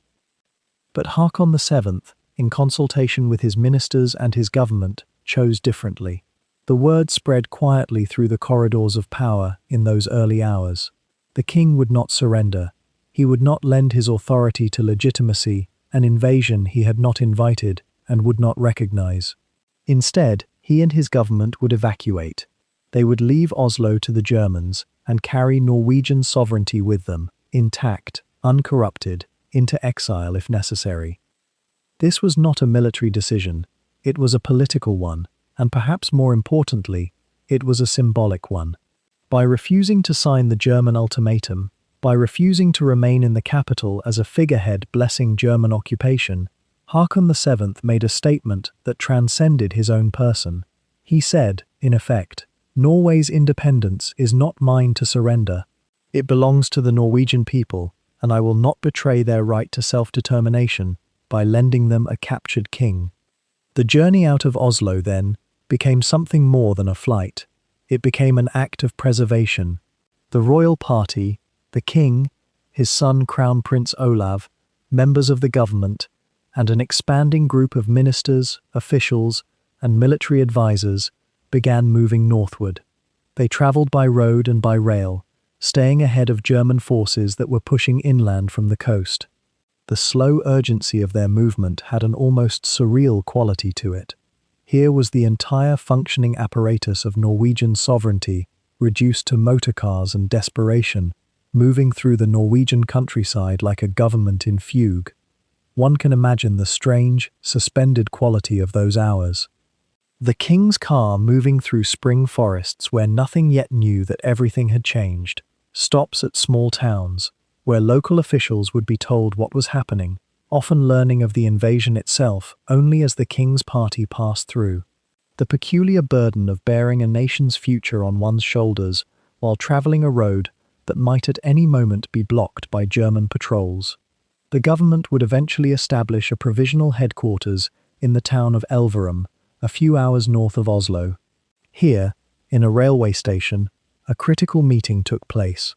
The Storting, Norway's parliament, was convened in this unlikely venue, and here, in the democratic heart of the nation, a question was posed to the king. Would His Majesty consent to a decision by the parliament to refuse the German ultimatum? Would he authorize the government to continue the fight, to reject any form of surrender or collaboration? The scene itself was modest, almost anticlimactic in its way. No grand throne room, no ceremonial pageantry, just a railway station and the ordinary machinery of democratic consultation. And the king, 71 years old, gave his answer. Yes, he would not accept German ultimatums. He would not sign away his nation. The government was authorized to continue, to resist, and to represent Norway's true interests, whatever happened in the weeks and months to come. What made this moment profound was not its drama, but its quiet clarity. Haakon VII had many easy paths available to him. He could have remained in Oslo, acknowledged the German victory, and maintained a kind of ornamental authority, a king in a gilded cage, useful to the occupiers as a symbol of order and legitimacy. History offers many examples of monarchs who made this choice, often persuading themselves that they were thereby protecting their peoples from the worst excesses of occupation. But Haakon chose differently. In that choice lay a statement about what a monarchy means, what a king's duty truly is. It was not to preserve his comfort or his throne above all else. It was to embody the sovereignty of his people, to refuse to become an instrument of foreign power, to carry forward the nation's independence, even if that independence was forced into exile. The journey north continued. The king's party moved deeper into Norwegian territory, toward the Arctic, toward Tromsø, staying always ahead of the German advance. They would not be caught, and as they moved, the symbolic weight of their movement grew. Haakon VII, fleeing his capital with his government intact, was not a defeated monarch. He was a sovereign in motion, a mobile center of legitimate authority that the Germans could not capture and could not co-opt. It was a profoundly Norwegian choice, perhaps not dramatic, not theatrical, but deeply rooted in a sense of what was right. The Norwegian people would remember this. Through the long years of occupation that lay ahead, the knowledge that their king had refused to become a puppet, that he had chosen resistance, even when resistance seemed militarily impossible, that he carried Norwegian sovereignty with him into exile, this became a kind of invisible thread, connecting the occupied nation to its true government. It became perhaps the most important thing a king could do. While the southern ports fell into German hands with almost dreamlike swiftness, far to the north, in the waters beyond the Arctic Circle, something different was unfolding. The northern tip of Norway held a prize that both Britain and Germany understood with an almost painful clarity. Iron ore, flowing down from Swedish mines through the port of Narvik, and those narrow, fjord-carved approaches where the sea seemed to squeeze itself into a kind of liquid labyrinth. This was where the real contestation would play out, not in grand maneuvers across open ocean, but in the confined geometry of Norwegian waters, where geography itself became a kind of ally to whoever could master its moods.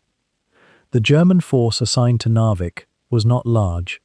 10 destroyers, sleek, modern vessels under the command of Commodore Friedrich Bonte, carried 2,000 mountain troops through the darkness of the Arctic night, their hulls cutting through waters that rarely knew true daylight in these months. These were not invincible warships. They were, in fact, thought by many strategists to be precisely the kind of vessel that would be vulnerable should they encounter serious naval opposition. Yet here they were, pushing northward into the unknown, their crews perhaps imagining the conquest to come, the securing of those iron ore ports, the fulfillment of the Führer's grand design. There was a particular kind of silence that settles over a naval force in darkness. Not the silence of peace, but something more brittle, more aware. The men aboard those destroyers knew that British naval power was real, was present somewhere in these waters, was waiting. The British, for their part, had dispatched a flotilla of their own to counter the German threat. 5 destroyers under the command of Captain Bernard Warburton Lee, along with a minesweeper and some smaller craft, older vessels, many of them, though their crews were experienced in ways that only the Royal Navy could teach, through long years of patrol and watchfulness.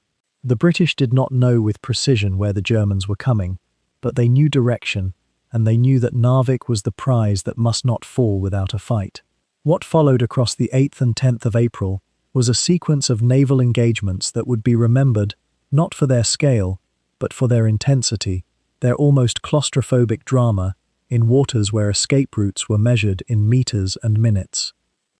The first encounter came as the British destroyers moved up the fjord in the pale light of early morning, that strange perpetual twilight that the Arctic offers in April.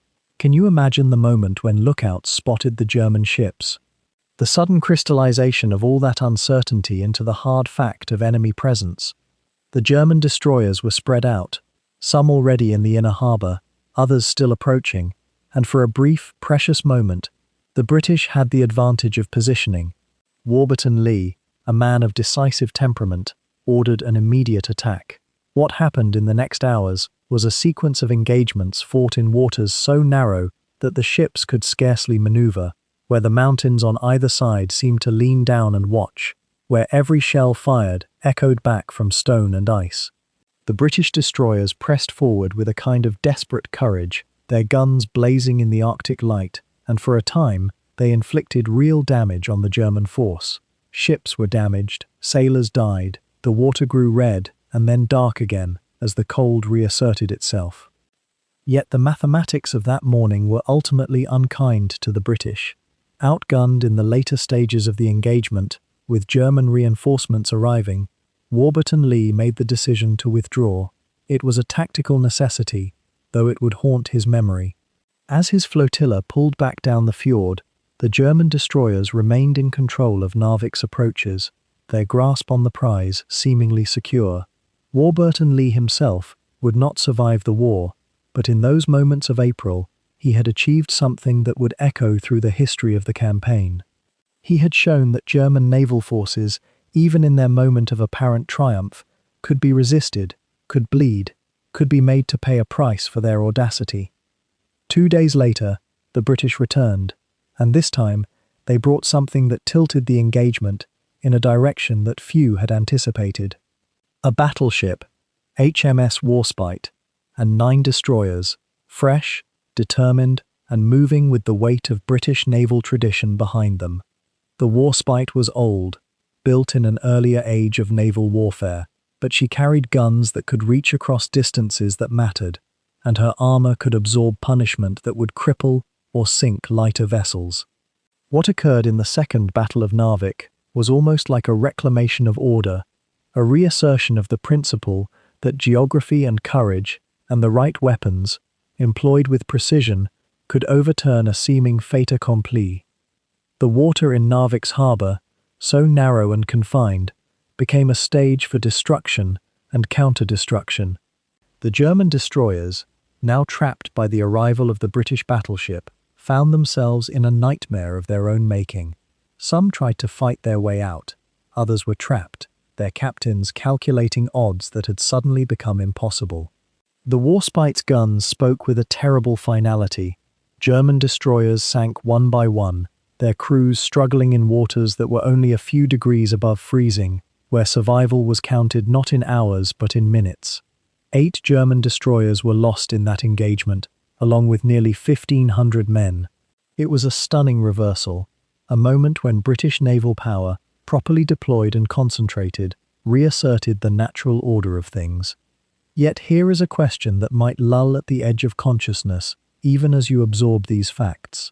How much did this naval triumph actually matter in the larger story that was unfolding? The Warspite and her destroyers had cleared the harbour, had demonstrated that German naval forces could be driven from the field, but German troops, those 2,000 mountain infantry, remained ashore at Narvik. They controlled the port, they held the town. The destruction of German destroyers, however complete, had not dislodged them from the land itself. Geography is patient. The mountains do not change allegiance. And so even as the Arctic waters grew quieter, even as the British ships withdrew to safer waters, the question of whether Narvik itself could be retaken remained open, remained dangerous, remained a matter for land forces and air forces and all the other instruments of war to decide. There is something almost meditative about contemplating these narrow waters, these fjords where the scale of human conflict seems both enormous and somehow contained. The distances are small enough that you can hear voices across them, and yet vast enough that armies can disappear into them. Mountains rise nearly vertical from the shoreline, their slopes still heavy with snow in April, and the sea reflects them back in perfect inverted image. This was the stage on which the second phase of Weserübung would play out, not decisive, not final, but possessed of a strange and terrible beauty, the beauty that violence sometimes acquires when it is constrained and focused, compressed into space and time in a way that makes everything more vivid, more real, more impossible to forget. The Arctic waters knew what human beings were capable of, and they would keep that knowledge in their depths, cold and patient and indifferent, for as long as the world turned. While German soldiers were consolidating their grip on the airfields and towns they had seized in those first brutal hours, a parallel crisis was unfolding in London and Paris. The British and French commands, caught between shock at the speed of the German advance and the urgent necessity to respond, began assembling what forces they could spare from their own preparations for the expected German assault on France. These would be men pulled from barracks and training camps, bundled hastily onto transport ships, and sent northward into conditions none of them had truly imagined. The planning, such as it was, had a quality of improvisation that would shadow every decision to come. The British forces dispatched to central Norway were drawn from the 148th and 158th Infantry Brigades, along with engineers, signallers, and a scattering of other support troops, perhaps 5,000 men in total, though the numbers would swell and contract as reinforcements and replacements moved through the chaos of logistics. They were landed around the towns of Namsos and Åndalsnes, settlements on the western and southern flanks of central Norway, chosen because they seemed to offer the best hope of establishing a foothold from which to push back against the Germans advancing from the south. The French contributed the 13th Demi-Brigade of the Légion étrangère, the Foreign Legion, along with some Alpine troops who at least brought experience of mountain warfare, and the Poles sent units as well, men who had only months earlier fled their own invaded homeland and now found themselves thrust into another frozen conflict, in a landscape as foreign to most of them as the moon. Imagine the experience of a British private, perhaps 19 years old, stepping from a ship onto a Norwegian dock in mid-April. The days are growing longer, yes, but the air carries a bite that seems to cut through every layer of uniform and regulation greatcoat. The sun, when it appears at all, climbs only partially above the horizon, before retreating again, casting the landscape in a kind of perpetual twilight that plays tricks on the mind and makes time itself feel uncertain. The terrain rises sharply from the coast into forested hills and mountains, much steeper and more densely wooded than anything most of these men had trained for. There are no roads, or very few that deserve the name. The landscape is cut through with valleys and ravines, streams still swollen with snowmelt, patches of snow lingering in the higher elevations and in the deepest shadows. It is beautiful in an austere, almost hostile way, and it is nothing like the neat defensive positions and training grounds where these soldiers had spent their recent weeks. The local Norwegian forces, though they would prove brave and resourceful, were themselves disorganized and scattered by the speed of the German assault. The men arriving from Britain and France found themselves in a bewildering situation where maps were unreliable, supply lines stretched impossibly thin, and the enemy seemed to be everywhere and nowhere at once. How do you defend a landscape you do not know? How do you establish a coherent front when the terrain itself seems to resist the very notion of a front line? There was a kind of desperate confusion in those early days, though the official reports and communiques tried to mask it with language of determined resistance and confidence in eventual success. The cold worked on the men relentlessly. Many of the British troops, especially, had been issued summer uniforms or only partial winter kit. The assumption had been that they would quickly establish positions, perhaps link up with Norwegian forces, and hold against German counterattacks until reinforcements and heavier equipment could arrive. But every assumption proved to be optimistic. The transport ships carrying supplies and heavy weapons were delayed by German attacks, or simply could not navigate the difficult waters. Food was often inadequate and sometimes spoiled by the journey. A soldier standing watch through a Norwegian night in mid-April, with the sun barely dipping below the horizon and the cold seeping into his bones despite the season, would have wondered if anyone in command had genuinely understood what they were asking men to endure. The French troops, and particularly the Poles, often fared somewhat better in these conditions, though not by much. The Légion étrangère had experience with hardship and improvisation, and the Polish soldiers carried with them the hard knowledge of what happened when you did not fight back against an invading army. They were perhaps more resigned to difficulty, more able to make do with less. But even they found the Norwegian terrain and the speed of operations exhausting in ways that went beyond mere physical fatigue. There were moments of genuine tactical confusion that would have been almost comical if the stakes had not been so high. Units would receive orders to move to positions that did not actually exist on any map they possessed, or to defend lines that had already been outflanked by German forces moving through the forests and mountains with an ease that suggested they understood the terrain far better than the Allied commanders gave them credit for. Some of this advantage came from German reconnaissance and planning. Operation Weserübung had been thoroughly prepared, but some of it came from the simple fact that the Germans were committing more troops and were willing to accept casualties at a pace that the British and French commands, operating across an enormous distance and under constant pressure elsewhere, could not match. The Germans were playing for total control of Norway. The British and French were trying to deny them control of central Norway, a far more limited objective, and they lacked the resources to accomplish even that. The Norwegian weather, moreover, presented a distinct problem that grew worse rather than better as April progressed. Snow continued to fall in the mountains, and the roads that did exist were frequently made impassable by slides and washouts. Equipment that had worked adequately in British maneuvers ground to a halt in conditions that the designers had never fully accounted for. And then there was the simple problem of supply. Ships carrying food, ammunition, and fuel were taking weeks to reach their destinations, or being turned back by German air attacks. Men were going hungry in a land where the local population was itself beginning to experience hardship as the occupation tightened and the Germans requisitioned what resources they could find. What is often overlooked in accounts of this campaign is the experience of the ordinary soldiers, not the commanders making grand strategic calculations, but the men in the field trying to survive and carry out orders that seemed increasingly at odds with reality.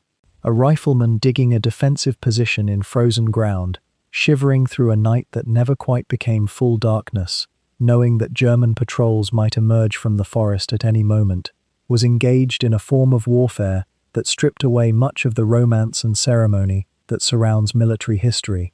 It was cold, it was lonely, it was often confusing, and the sense of purpose that had animated these men when they boarded the ships in Scotland or France seemed to dissipate slowly as the hours accumulated into days and the days into weeks. The mismatch between the ambitions of the operation and the capacity to sustain it would become increasingly apparent as April wore on. The Allies had gambled that rapid deployment would allow them to establish a bridgehead in central Norway from which they could build strength. But rapid deployment in practice meant throwing men ashore with inadequate supplies and uncertain objectives. The Germans, by contrast, though they too faced enormous logistical challenges, had committed to a strategy of overwhelming force and air superiority that would allow them to concentrate troops where it mattered most. The Norwegian landscape, which might have been an asset for a defending force with deep roots in the terrain, became a liability for the hastily assembled British, French, and Polish expeditions. Every mile of distance meant another day of movement through difficult country. Every valley offered the Germans a place to establish a new defense line. Every mountain pass had to be fought for against defenders who had the advantage of knowing what lay beyond the next ridge. The British and French forces that landed in central Norway in the middle weeks of April found themselves stepping into a landscape that would humble them in ways that no briefing room in London or Paris had quite prepared them to face. The mountains rose steep and close, the snow still lay thick on the high passes, and the airfields from which they hoped to operate were scattered, primitive, and within range of German aircraft that seemed to appear with uncanny precision whenever an opportunity arose. And it was this last element, this dominion of the sky above the fjords and valleys, that would prove more consequential than any number of soldiers marching through the snow or any amount of naval gunfire roaring across the water.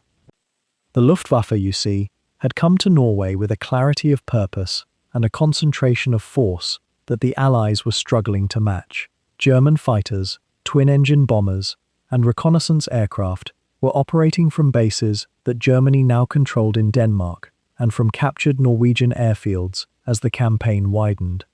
They were not numerous beyond counting, perhaps, but they were organized, they were coordinated, and they operated under a unified command structure that had been designed specifically for exactly this kind of operation. The RAF and the modest French air contingent, by contrast, found themselves improvising.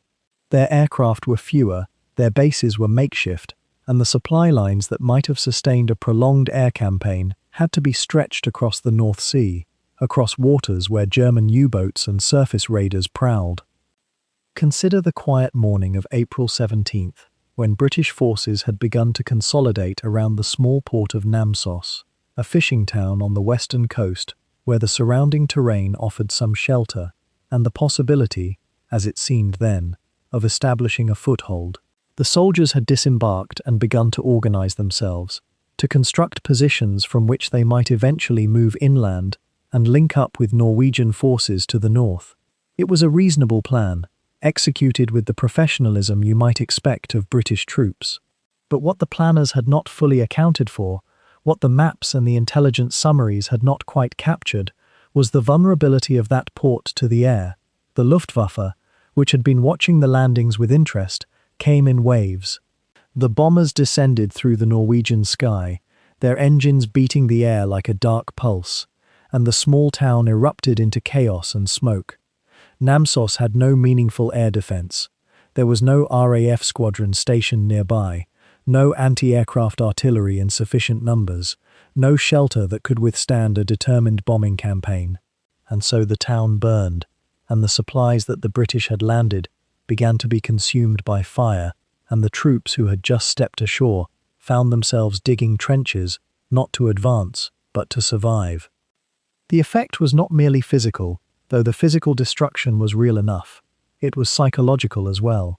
Soldiers huddled in the cold, watching the sky, waiting for the next appearance of enemy aircraft, began to understand that they were not in control of the space around them. The Luftwaffe had become almost omnipresent in their perception, a threat that could materialize at any moment, that could strike the transport ship bringing supplies, that could strafe the column moving along the narrow roads, that could prevent the RAF from operating from any airfield that remained long enough to be useful. The British commanders found themselves making a terrible calculation. one that would be repeated across the campaign and would shape the nature of the entire Norwegian adventure. They could hold Namsos, perhaps, by digging in and accepting losses. But they could not maintain it as a base of operations if the Luftwaffe controlled the skies above it and the waters around it. And without the ability to supply the troops, without the ability to conduct air operations, the position became untenable. A similar story unfolded further south, near the small town of Åndalsnes, where another British landing had taken place in the second week of April. Here, the terrain was even more confining, the valleys narrower, the mountains higher and more imposing. The British had arrived with the intention of moving inland, of advancing southward, of eventually linking up with other Allied forces, and beginning a coordinated campaign against the German beachhead. Instead, they found themselves subject to the same air campaign, the same relentless bombardment that seemed to come whenever they attempted to consolidate their position or move supplies forward. The Luftwaffe hunted the RAF squadrons that tried to protect the beachhead, and when the British aircraft were not present, the German bombers came down unopposed, leisurely almost, taking their time to rain ordnance on targets that could not effectively shoot back. There is a particular quality to the helplessness of a soldier or a sailor when you lack air superiority. It is not like being outnumbered on the ground, where you can still fight, still maneuver, still hope for a favorable ground engagement. It is something deeper and more pervasive. It is the constant awareness that the space above you is controlled by an enemy, that you cannot organize your forces without risking them, that you cannot concentrate supplies or troops without offering a target. And for the Allied forces in Norway in the spring of 1940, this was becoming the dominant reality of their experience. They had come expecting to fight a ground war. What they found themselves in was an air war, and it was a war they were manifestly losing. The retreat began slowly, almost imperceptibly at first. A British commander would give the order to prepare positions further north or further inland, positions that seemed slightly less vulnerable to air attack. The supplies that had been landed began to be evacuated before they could be consumed in operation or destroyed where they sat. The troops, exhausted from the journey and confused by the swiftness of events, began the slow, cold march away from the coast, inland, toward positions that might offer some shelter from the Luftwaffe's attention. Day after day, the bombers came. Day after day, the RAF fought to provide cover, but found itself outnumbered, outmaneuvered, unable to maintain continuous presence over the landing zones. Pilots were lost, aircraft were damaged. The airfields that the British had hoped to utilize were bombed and cratered beyond use before they could be properly developed. By the end of April, both Namsos and Åndalsnes had been evacuated. The troops who had landed there, who had come with hope and determination, were withdrawing. Some were being taken off by naval vessels, others were marching toward ports where evacuation might still be possible. The campaign in central Norway, which had begun with such promise, was collapsing. And the reason was not that the German army had proved superior in the narrow valleys, or that German artillery had overwhelmed British guns. The reason was that above, in the cold blue sky, the Luftwaffe flew unopposed, and in modern warfare, the side that controls the sky controls everything beneath it. This realization was seeping into the consciousness of the British High Command, even as the retreat was underway. Air superiority, they were beginning to understand, with a clarity born of bitter experience, was not a luxury or an extra advantage. It was the foundation upon which everything else rested. Armies could advance only if they could be supplied, and supplies could be protected only if the air above them was secure. Ports could be held only if the ships bringing supplies to them were not subject to constant bombardment. Troops could be concentrated only if they were not vulnerable to air attack. The Luftwaffe had demonstrated all of this in the space of a few weeks, and the lesson was one that would echo through every campaign that followed, that would shape the entire strategic thinking of the Western Allies for the remainder of the war. The snow continued to fall on the Norwegian mountains, indifferent to these human struggles. The cold remained, pressing down on soldiers and civilians alike. But in the clear moments between the clouds, when the weather permitted, the Luftwaffe came, and under its shadow, the Allied retreat continued. Across the valleys, and along the scattered settlements of Norway, beyond the sound of naval gunfire and the drumming of distant aircraft engines, there lived people whose names would never appear in any military report. A farmer named Arne, perhaps, who kept sheep on the hillsides above a small fjord in Sognefjord, had woken that morning of April 9th to find the world subtly wrong in a way he could not immediately name. The light was the same pale northern light it always was in spring. The mountains still held their snow at the highest reaches. The water still moved with that patient, cold rhythm that had shaped every season of his life. And yet something in the air itself seemed to have shifted, as though the very atmosphere was holding its breath. These were the people who would experience the invasion not as strategy or grand historical turning, but as the sudden and irrevocable closing of a door they had believed would remain open. For 5 years, Norway had maintained its careful neutrality, trading with both Germany and Britain, sending its ships across the North Sea, watching the great powers circle one another with the caution of two predators uncertain whether they truly wished to fight. That neutrality had become, in some quiet way, the texture of ordinary life. It meant that a merchant's son could still contemplate travel. It meant that grain and timber could move. It meant that the future, however clouded it might be, still felt negotiable. On that particular morning, a schoolteacher named Ingrid, who taught the younger children in a small stone schoolhouse outside Lillehammer, would have prepared her lesson as she always did. Perhaps she had written arithmetic problems on the blackboard. Perhaps she was thinking about the lunch she would eat, the bread she had baked the night before, the butter her sister had brought from their family's dairy farm. The children would arrive as they always did, some of them running, some of them dragging their feet, all of them carrying with them the small, urgent dramas of childhood.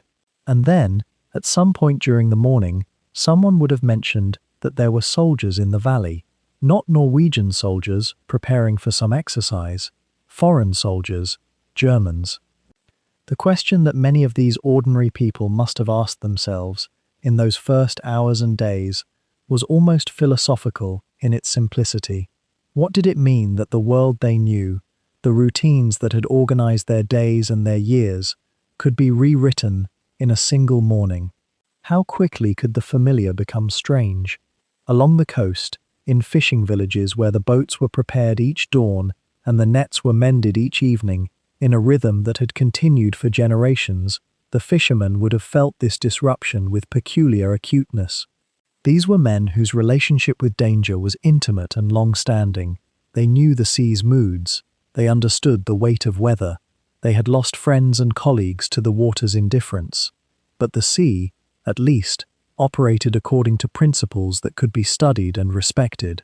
A storm could be read in the sky. Ice could be anticipated. The sea asked for caution, and it offered, sometimes, forgiveness. What was unfolding now was of a different order entirely. It was danger born of human choice, of politics conducted in distant capitals, of maps drawn and redrawn in rooms they would never enter. A widow named Signy, who lived alone in a cottage near Trondheim and kept a small garden and several chickens, would have stood in her doorway on that April morning and watched the sky. German bombers would pass overhead in formations so precise they seemed almost geometrical. The sound they made was unlike anything she had heard before, not the sound of individual machines, but the sound of a great mechanical system moving through the air.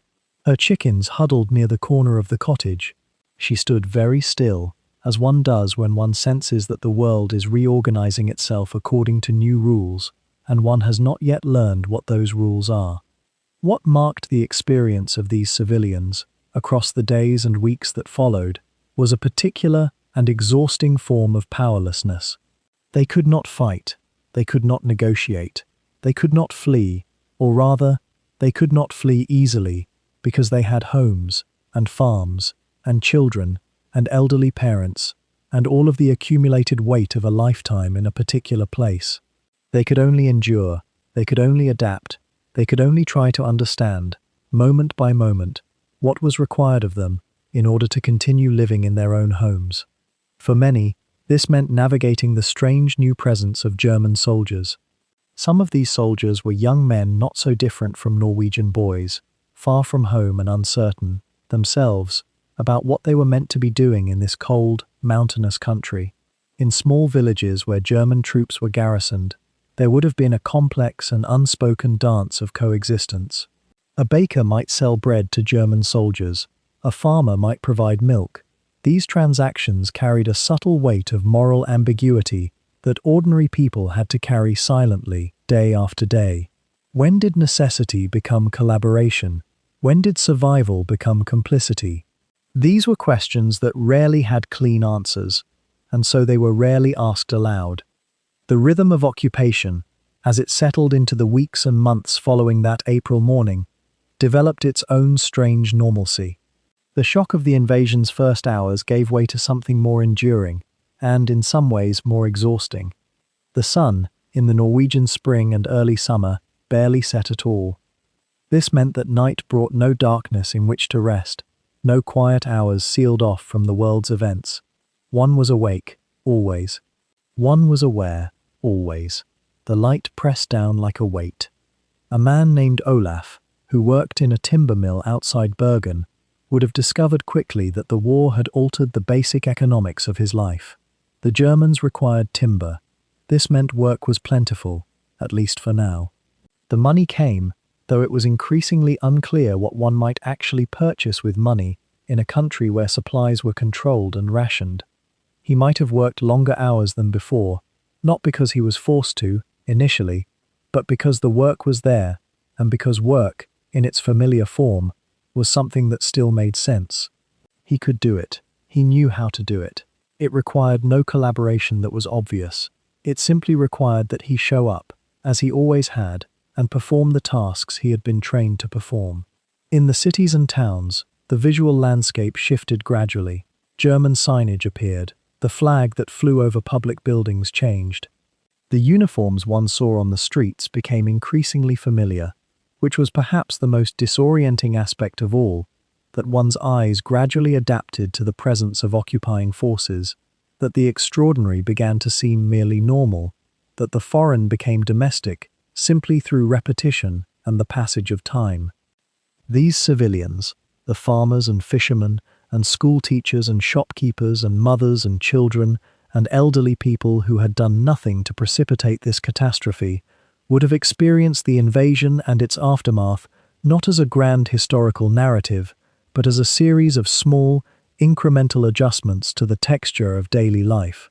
The absence of certain goods in the market, the sound of aircraft overhead, the sight of uniformed men in the village square, the rumors that spread through communities about what was happening elsewhere, rumors that were often wrong, but felt necessary to share anyway, as though the sharing of information, however fragmentary, was a way of maintaining some connection to a larger reality. Many of them would have chosen, over the 5 years of occupation that followed that April morning, to participate in quiet forms of resistance. They would have hidden radios and listened to broadcasts from London. They would have sheltered people who needed to escape. They would have spread information through whispered conversations in kitchens and shops. They would have maintained, in small ways that seemed almost invisible, an internal sense of Norwegian identity and independence, even as external reality enforced submission. And many others, through circumstance or choice or the simple necessity of surviving in a place where they had nowhere else to go, would have found ways to coexist with the occupation, to make peace with it on some private level, to wait for the day when the world might return to its former shape. None of them could have known, on that morning when the ships appeared on the horizon and the aircraft filled the sky, that they would wait nearly 5 years. They could not have known that the world would be reshaped, not just by this invasion, but by the much larger war that would rage across Europe and beyond.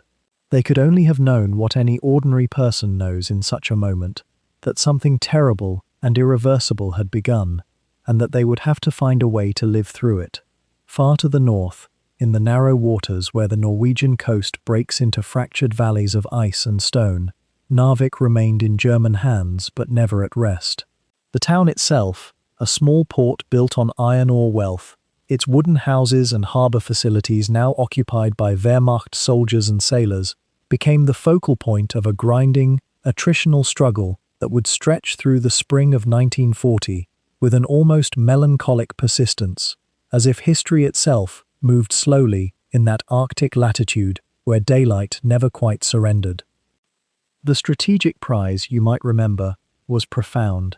Narvik sat at the terminus of the rail line that fed Swedish iron ore southward, and it held a harbour capable of servicing the German war machine through the long polar summers. But the Germans who held it faced a problem they had not fully anticipated.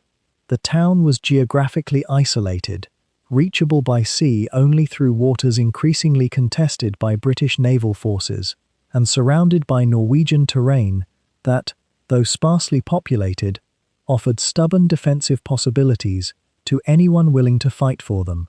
The German garrison, under General Eduard Dietl, a figure historians often overlook, though he possessed a certain grim competence, found themselves in a peculiar position, victorious in occupation, yet under slow, methodical pressure from forces gathering in the north. The British, having absorbed the shock of the initial invasion, began to comprehend what they might yet accomplish. If Germany could project power into Scandinavia, then Britain, commanding the surrounding seas and commanding the air across the northern Atlantic, might push back. And so, through April and into May, British and French forces, joined by Polish troops, soldiers who had fled their homeland and sought any chance to strike at the enemy, began to coalesce on the coastal regions near Narvik. It was not a rapid mobilization, quite the opposite. Supply lines were long and uncertain. Equipment arrived in piecemeal fashion. Communications between allies, never seamless, proved fractured by distance and improvisation. Yet the intention hardened. Narvik would be retaken. The British landings at Harstad and other northern points proceeded with a kind of grinding determination, each soldier and sailor aware that they were operating at the edge of Britain's logistical reach, in a theatre where the Germans, despite their setbacks at sea, possessed aerial dominance and the advantage of interior lines. What emerges from the historical record is a portrait of considerable confusion ameliorated by stubborn perseverance, men marching through snow and moorland, establishing tenuous beachheads, losing equipment to the elements as often as to enemy fire, and gradually, very gradually, squeezing the German perimeter. The battles of Narvik, particularly the second phase of resistance, unfolded as a series of small engagements rather than one decisive clash. The Germans, dug in and resourceful, gave ground slowly. Dietl, recognizing the precariousness of his position, fought not for victory but for time, hoping that events elsewhere might relieve the pressure or that winter's early return, for in that latitude, spring is a brief, uncertain thing, might slow the Allied advance. But the calendar moved against him. May arrived. The continuous daylight of the Arctic made movement and observation relentless. British and French forces, supported by mountain troops and reinforcements trickling northward, pushed methodically into the outskirts of Narvik itself. By late May, after weeks of grinding combat in terrain that denied rapid maneuver to either side, the Allies achieved what had seemed uncertain weeks before. They drove the Germans from Narvik. The town, symbolically so vital to the invasion's logic, changed hands. German soldiers withdrew into the surrounding highlands, into positions from which they might conduct a fighting retreat or, perhaps, hold out until circumstances shifted. It was, on the surface, an Allied victory. Narvik was once again in Norwegian hands, even if nominally so, and the symbolic importance of that moment, the reversal of an invasion, the proof that German advances were not inevitable, rippled through the Allied consciousness. Yet within days, that victory became ash in the mouth. In mid-May, just as Narvik fell to the Allies, a catastrophe unfolded in France. The German Wehrmacht, having consolidated Norway despite British interference and naval losses, turned the full force of its military machine westward. The French army, larger, supposedly more experienced, yet fundamentally unprepared for the speed and coordination of German armoured and air operations, began to collapse. The Norwegian campaign, which had absorbed British resources, strategic attention, and the hopes of a newly mobilized army corps, was suddenly revealed as a sideshow, a distraction from the true catastrophe taking shape along the Channel. As France teetered and then fell in the space of a few weeks, the logic of maintaining a fighting force in Norway evaporated. The British, now standing alone against Nazi Germany, could not afford to hold a distant Arctic possession while their homeland faced invasion. Supply ships risked being sunk in increasingly dangerous waters. Troops were needed at home. The strategic calculus that had justified the effort at Narvik, the idea that Scandinavia was a key theatre where Germany might be checked, seemed suddenly, heartbreakingly remote. By early June, the decision had been made. The Allies would withdraw from Norway. British and French forces, having fought northward through April and May, having suffered losses and endured the harsh conditions of the Arctic spring, began to embark for Britain. It was not a rout. It was organized, methodical, tinged with reluctance. But it was, unmistakably, a retreat. Norwegian soldiers and officers, who had believed they would fight on alongside British and French allies to liberate their homeland, watched as the foreign forces departed. The symbols were difficult to avoid, a people left to their fate, their liberators departing to save themselves. The Germans, observing the British disengagement, began to push back northward. Dietl's forces, which had seemed on the precipice of collapse, found themselves in a position to advance again. German soldiers reoccupied Narvik. The town that had changed hands in triumph for the Allies became, in retrospect, a borrowed victory, a moment of vindication that lasted only weeks before the larger war's momentum swept it away. One might pause here to consider the peculiar bitter texture of this moment in the Norwegian campaign. For the Norwegians, particularly those who had come to believe in Allied support, the withdrawal was a profound betrayal, though not, it must be understood, through malice, but through the cold logic of military necessity. For the British, it represented a humbling acknowledgement that they could not sustain operations at the periphery while threatened at the centre. For the Germans, having absorbed losses and endured early setbacks, the departure of Allied forces vindicated their gamble. Narvik, for all its symbolic weight, proved that victory at sea was not destiny, but temporary, that the outcome of campaigns was determined, ultimately, by larger factors: the collapse of an ally, the shift of forces, the immense gravitational pull of the battlefields to the south. And so the Norwegian campaign, which had opened with audacity and coordination unseen before in warfare, which had tested naval power and air superiority in novel ways, which had seemed briefly to offer proof that Germany might be resisted, drew to its close in an atmosphere of resignation and strategic retreat.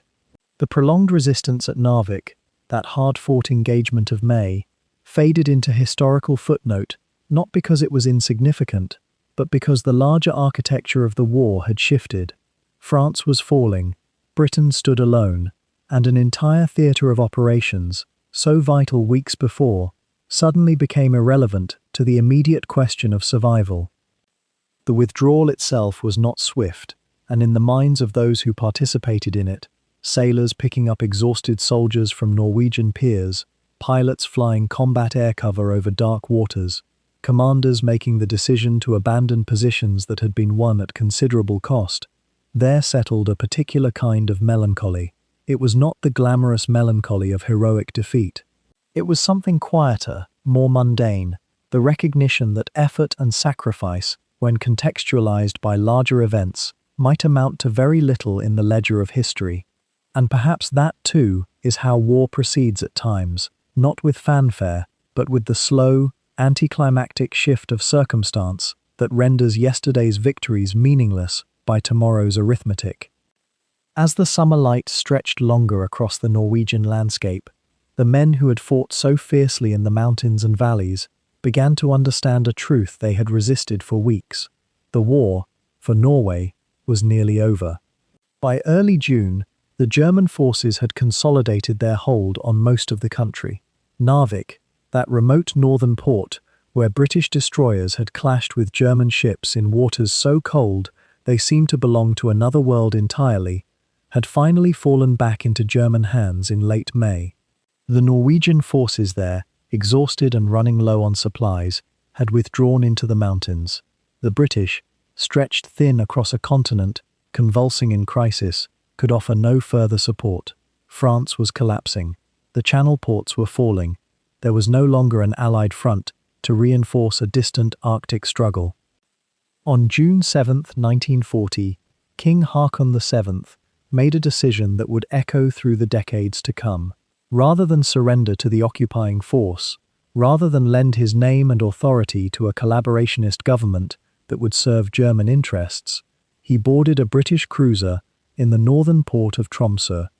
Around him, the midnight sun hung pale in the sky, casting everything in an otherworldly silver light. The king was 68 years old. He had reigned over Norwegian independence for 32 years. He had guided his small nation through the turbulent years of the 20th century's opening, and now he was leaving his kingdom behind. It was not an abandonment, though it must have felt like one.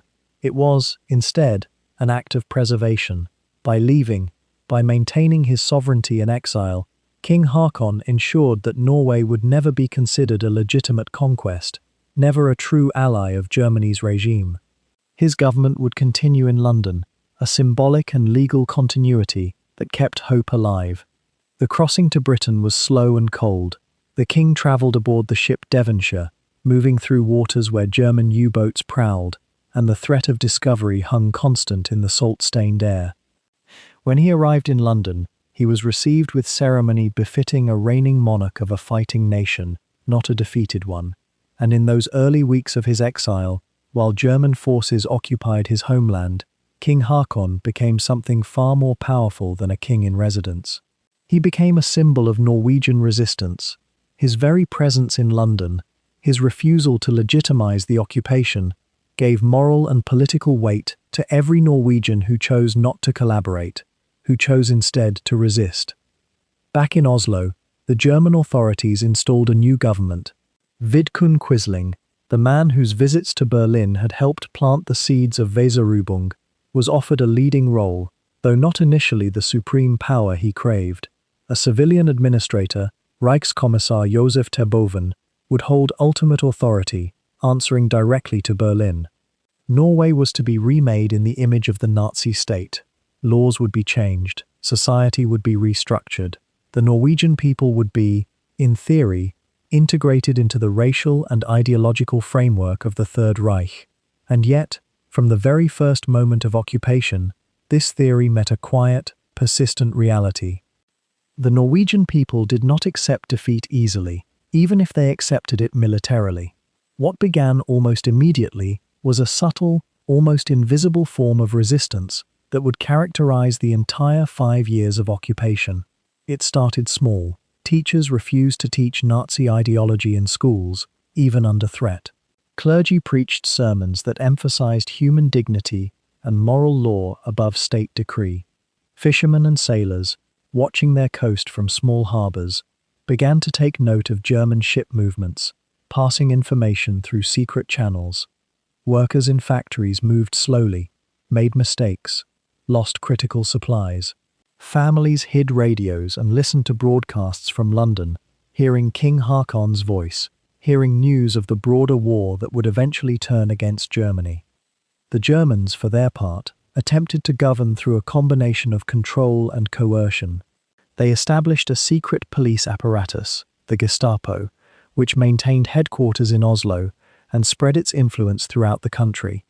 They demanded conscription of Norwegian men into German military service, a demand that sparked both passive and active resistance. Some men fled into the mountains or across the border to Sweden. Others complied outwardly while secretly gathering information for underground networks. The penalty for resistance was severe: executions, imprisonment, forced labor camps in occupied Europe, or even in Germany itself, and yet the resistance persisted. What is remarkable to contemplate, in the stillness of the night, is how this occupation unfolded in a landscape already shaped for secrecy. The long winters of Norway, the deep forests, the isolated valleys, the fjords where a small boat could disappear into shadow and mist. The geography itself became an ally of those who chose to resist. Young men formed ski patrols in the mountains, watching German movements. Women organized supply lines, smuggling food and information through networks that crossed the country. There were sabotage operations against German industrial facilities. There was the careful, dangerous work of helping refugees escape, particularly Norwegian Jews who faced the same genocidal policies that threatened Jewish communities across all of occupied Europe. By the winter of 1940 and into 1941, the outlines of a resistance movement had become clear, even if its full extent remained hidden. The Germans knew that opposition existed, but the decentralized, cell-based nature of the underground made it difficult to crush entirely. Crush a cell here, and two more would form elsewhere. Arrest a leader, and someone else would step forward.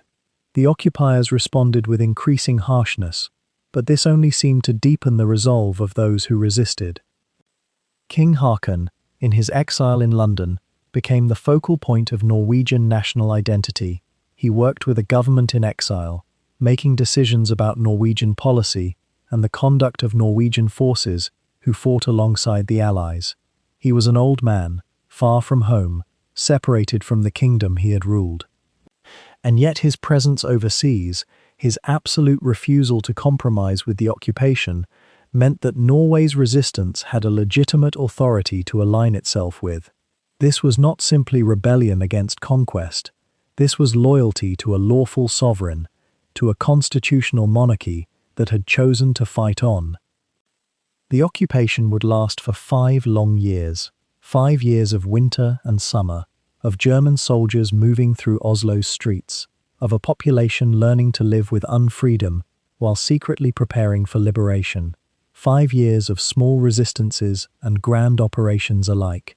The raids on the heavy water plant at Weserübung, crucial for Germany's atomic research, would become the stuff of legend, the work of building secret armies that would spring to life when the liberation came, the quiet endurance of ordinary Norwegians living under a foreign flag, their dignity intact, even when their country was not their own. And through it all, from the moment that King Haakon's ship crossed the North Sea in June 1940, there was the knowledge that this was not the end. It was an interruption. 5 years of occupation is a long time, a formative time, but it is not forever. In time, the soldiers would leave. In time, the king would return. In time, the flags would change. This knowledge, this stubborn, quiet conviction that the occupation was temporary, that Norway's future would be its own again, sustained the resistance through 5 years of hardship.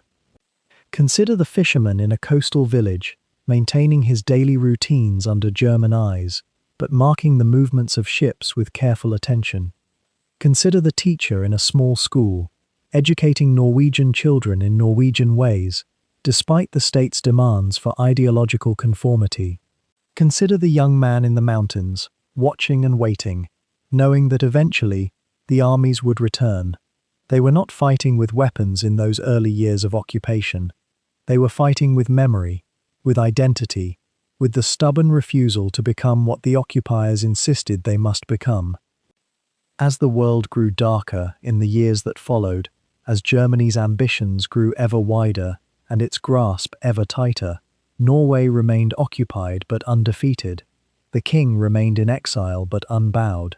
And the people, in their quiet ways, remained faithful to their nation and their king, waiting for the day when the occupation would end, when the fjords would belong to them again, when they could walk freely in their own mountains without the shadow of foreign soldiers falling across their path.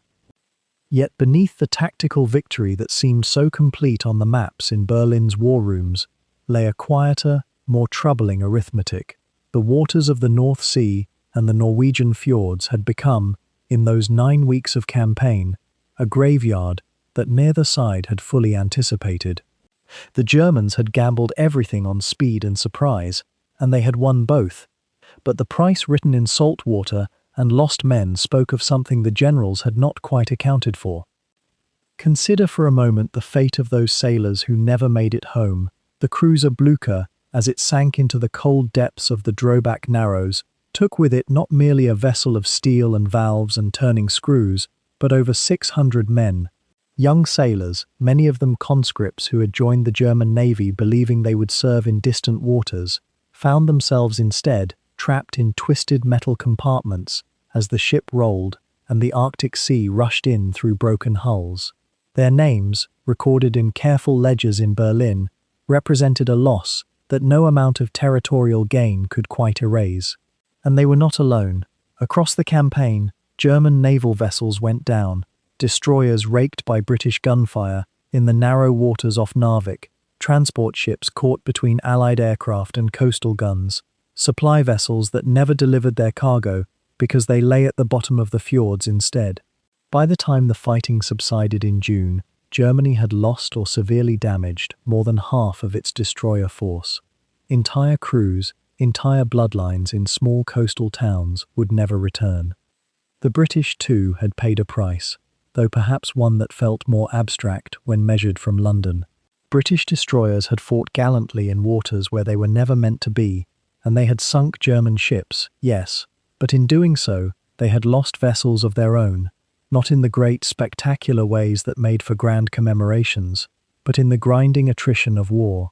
And there were the merchant sailors, the men who crewed the supply ships and the transport vessels, who had no armor plating and no naval guns, yet who were essential to keeping armies fed and armed. Some of those ships had been caught in the crossfire between German and Norwegian or British forces, their crews scattered into lifeboats in waters so cold that survival itself became a matter of minutes, not hours. What emerges from this litany of loss, if one sits quietly with it, is a shift in how the great powers understood naval warfare itself. The Royal Navy had begun this conflict as the supreme force on the European seas, the guardians of commerce and conquest, undefeated for more than a century. Yet Weserübung had exposed something both humbling and troubling. The German Navy, far smaller and less numerous, had achieved something that the traditionalists said could not be done. It had landed an invasion force across open water against a far superior enemy fleet. It had taken enormous risks, and those risks had exacted a terrible cost, but the operation had succeeded nonetheless. This planted a seed, perhaps, in the minds of German planners. If such audacity could work once, might it not work again? Might not the very conventions of naval superiority be dissolving in the face of new weapons, new tactics, and sheer, desperate courage? The German Navy would never recover its losses in Norwegian waters. Those ships that went down, the Blucher, the destroyers, the minesweepers and transport vessels, were not replaced in any meaningful way. Germany's shipyards were never built for replacement at scale. What this meant, over the long years of war that followed, was a slow, grinding weakness in German naval power. Each loss of a destroyer was a loss that would never be made good. Each sunken cruiser represented a capacity that could never be rebuilt. The Germans would find themselves, as the war progressed, increasingly unable to challenge British naval dominance, increasingly confined to submarine warfare and desperate surface raiding. Weserübung had been a magnificent gamble, but in winning it, Germany had spent capital it could never replenish. The British, meanwhile, had learned a different lesson, though it came at some cost to absorb. They had believed that their naval superiority, combined with their geographic position, made them nearly invulnerable to invasion or serious strategic surprise. Weserübung shattered that comfortable assumption. Here was a continental power that had, in a matter of days, seized and held an entire nation despite British naval presence. The RAF, too, had shown itself vulnerable in those northern waters, unable to prevent German landings, unable to turn back the invasion, despite having bases from which to operate. This realization, that Britain's defences, however formidable they appeared on paper, had been circumvented entirely, would echo through British strategic thinking for years to come. It was one of the factors that would shape the anxious, hurried planning for defending against a potential German invasion of Britain itself, just months away. And how shall we measure the German confidence that Weserübung instilled? in the planning rooms of the Wehrmacht, in the cafes where officers gathered to discuss the future of the war, a new tone emerged. Germany had done something that seemed impossible. It had invaded a Scandinavian country in the face of British naval superiority. It had achieved this through coordination and daring, through the marriage of multiple services in service to a single objective. Where there had been doubt before about the capacity of German arms to sustain a long war, there was now a kind of intoxicated optimism. The generals who had worried about the risks of the operation found themselves vindicated, not by caution, but by success. This emboldened them. This made them more willing to take risks in future campaigns. It made them believe that German military innovation and audacity could overcome the material disadvantages that Germany faced. This confidence, though not unreasoned, would prove to be one of the subtle engines driving Germany toward greater and greater gambles, until, eventually, those gambles would be made not in the narrow waters of Scandinavia, but across the vast expanses of the Soviet Union itself. Yet all of this unfolded against a backdrop of ordinary human suffering that the grand strategic narratives often overlook. The families who received notifications that their sons or husbands would not be returning, the widows in small Norwegian towns, the British widows as well, waiting for letters that would never come, these personal griefs accumulated alongside the strategic calculations. There is something important about acknowledging that the mathematics of war, however necessary it may be to understand them, are ultimately written not in numbers on a map, but in the texture of individual loss. Each ship that went down carried within it not merely strategic consequence, but human consequence. Each sailor who was pulled from cold water or who sank beneath it was someone's beloved, someone whose absence would be felt in 1,000 small, daily ways for years and decades to come. What remained of the sea after Weserübung was not quite the same sea that had existed before. The waters around Scandinavia, once a peripheral theatre in a continental war, had become essential, a corridor that would pulse with consequence for the next 5 years and beyond. The invasion of Norway and Denmark in April 1940 had transformed geography into destiny, and that transformation rippled outward in ways that few observers at the time fully grasped. Consider first the matter of the Arctic convoys, those long, agonizing supply runs that would eventually become legendary in the annals of maritime warfare. With Norway now under German control, the Luftwaffe and the Kriegsmarine suddenly possessed bases from which they could strike at shipping bound for the Soviet Union. Murmansk and Archangel lay open, or rather, they lay exposed. The convoys that would eventually supply Stalin's armies through the long years of the Eastern Front could not take the direct route across open ocean without passing within range of German aircraft and naval vessels operating from Norwegian ports. The cost of every ton of supplies delivered to the Soviet Union became measured not merely in currency or industrial capacity, but in the lives of merchant sailors and naval escort crews, freezing in waters where icebergs drifted and darkness lasted for months. Weserübung had, in a sense, extended the shadow of this brutal campaign backward in time, casting it even before the invasion of Russia itself. The strategic calculus of the entire war shifted quietly because of what had happened in those few spring days.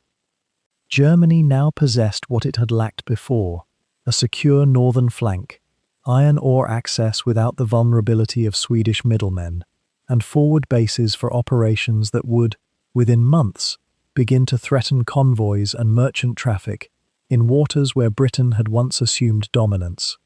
The Royal Navy, which had entered the war confident in its superiority, found itself checking its assumptions.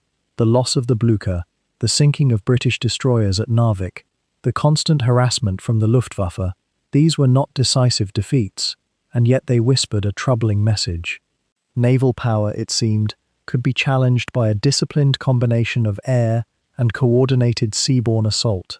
That lesson would echo through the planning rooms in London as other amphibious operations were contemplated. The Germans themselves emerged from Weserübung with a peculiar intoxication. Despite the losses, despite the luck that had saved certain convoys from naval interdiction, despite the near catastrophe of their own warships passing through waters where they might have been annihilated, the operation had succeeded. The invasion had been audacious, even reckless by conventional military wisdom, and yet it had worked. This victory, modest as it might appear in retrospect, nourished a dangerous confidence.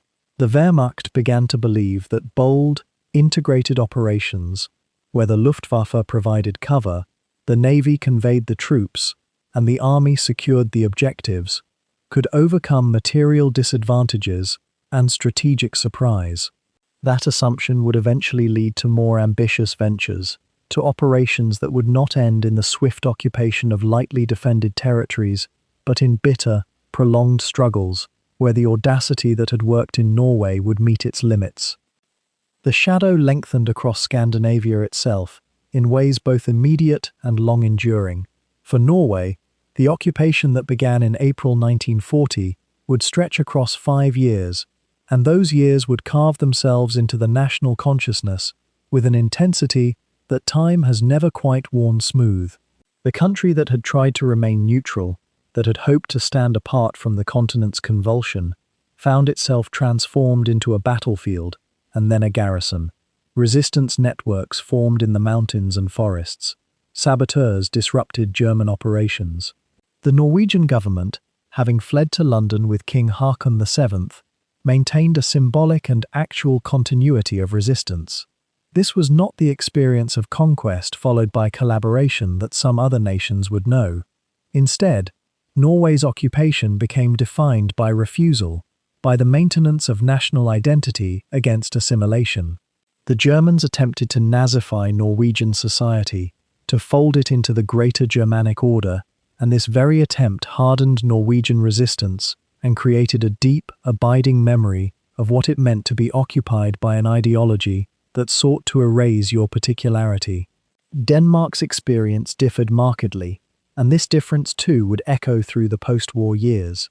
Denmark, having surrendered within hours of the invasion, having chosen accommodation over prolonged resistance, would spend the war years under a different kind of occupation, less militarized, more bureaucratic, almost collaborative in its governmental structures. This choice, pragmatic though it may have been at the time, would leave Denmark with a more complicated historical inheritance.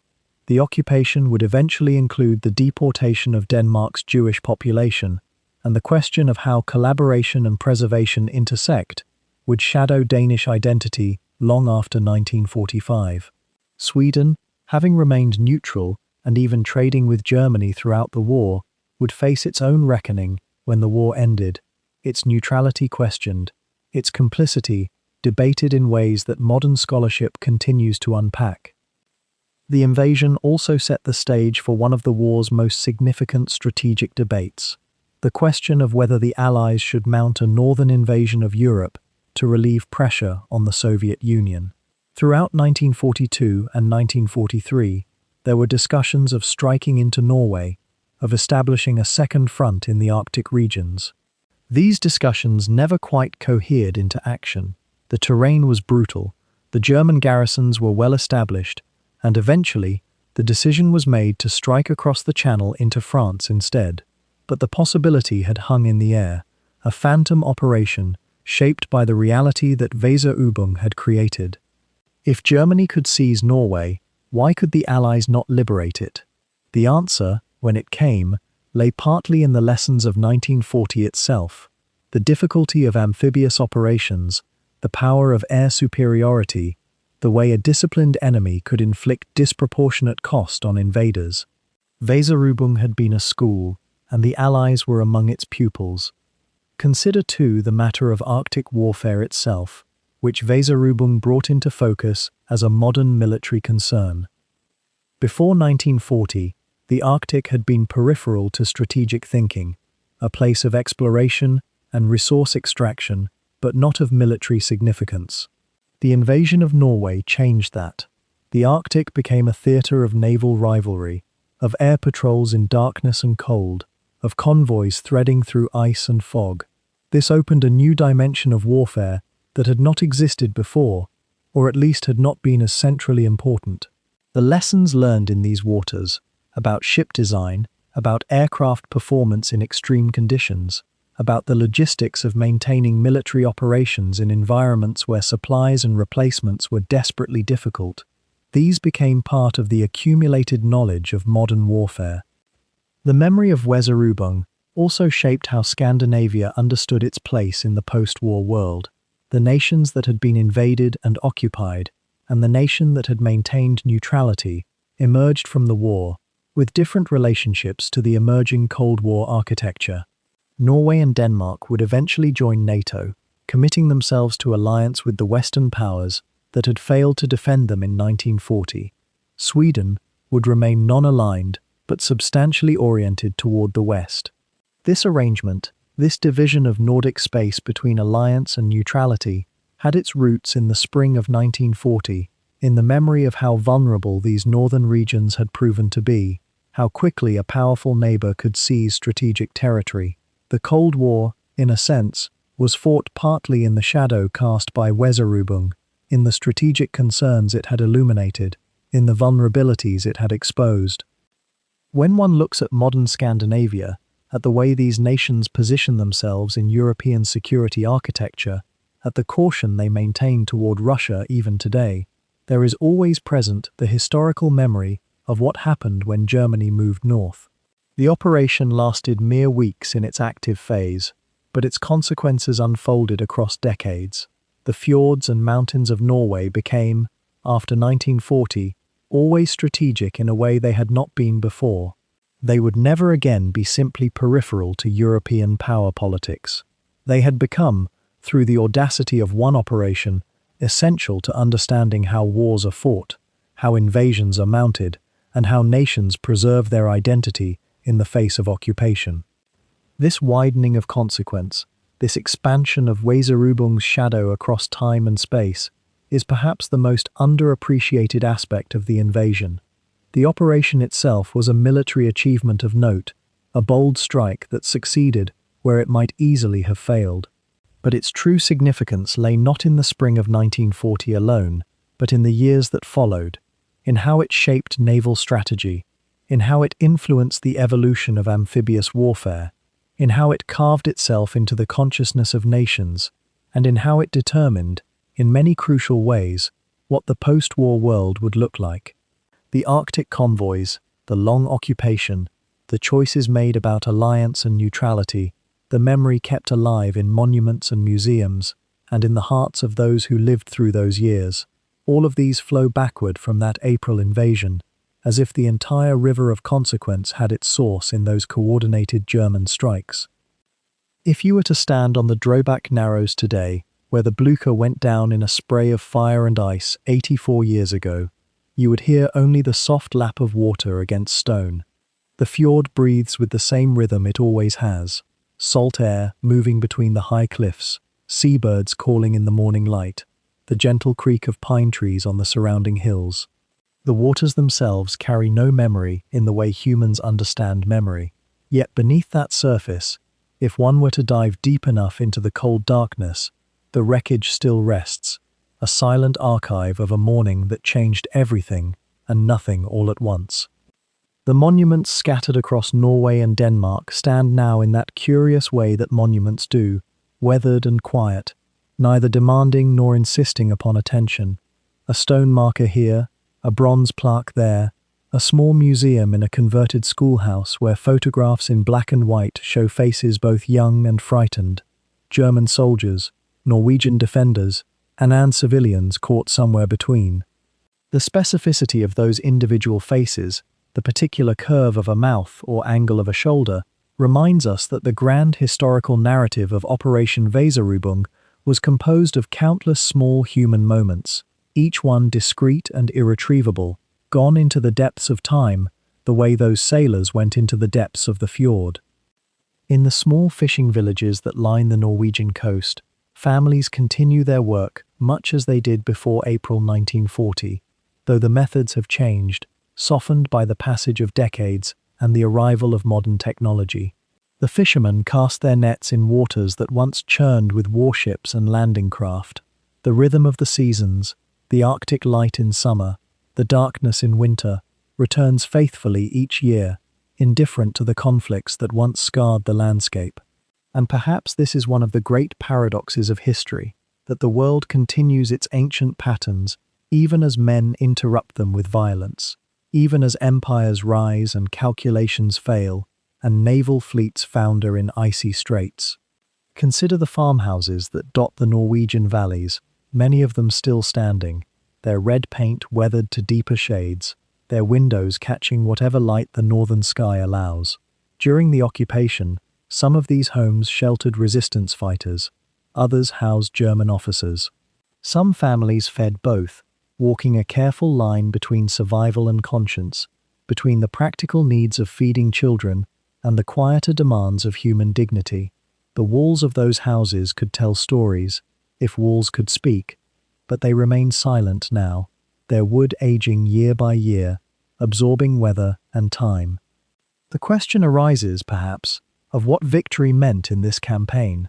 Germany achieved its military objectives with a speed that surprised even its own commanders. Denmark fell in hours. Norway, though it fought longer, was subdued within weeks. The iron ore continued to flow to German furnaces. Swedish neutrality held firm, which was precisely what Berlin required. By conventional measures of military success, Weserübung succeeded brilliantly. Yet what was the shape of that success over the longer arc of the war that would follow?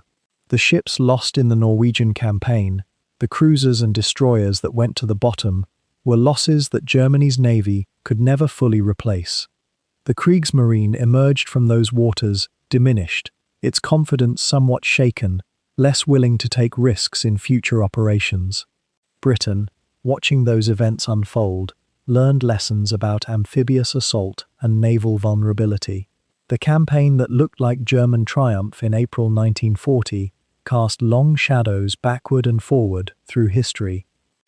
The British and French soldiers who came to defend Norway, many of them young men who had never seen combat before, returned home or were captured, carrying with them memories of confusion and cold, of equipment that didn't work in the snow, of being perpetually outmaneuvered by an enemy that seemed to appear from unexpected directions. Some of those men would later fight in North Africa, in Italy, in the Pacific, their Norwegian experience a strange footnote to larger narratives. Others would spend years in German prison camps, their individual journeys branching away from the main current of the war, yet forever marked by it. The civilians who witnessed these events, the children who saw soldiers moving through their streets, the teachers and shopkeepers and nurses who adapted to occupation, their experiences too became woven into the fabric of a generation, creating wounds that took decades to heal and scars that persist in national memory. The Arctic, with its peculiar silence and its long periods of winter darkness, seems a fitting theatre for such contemplation.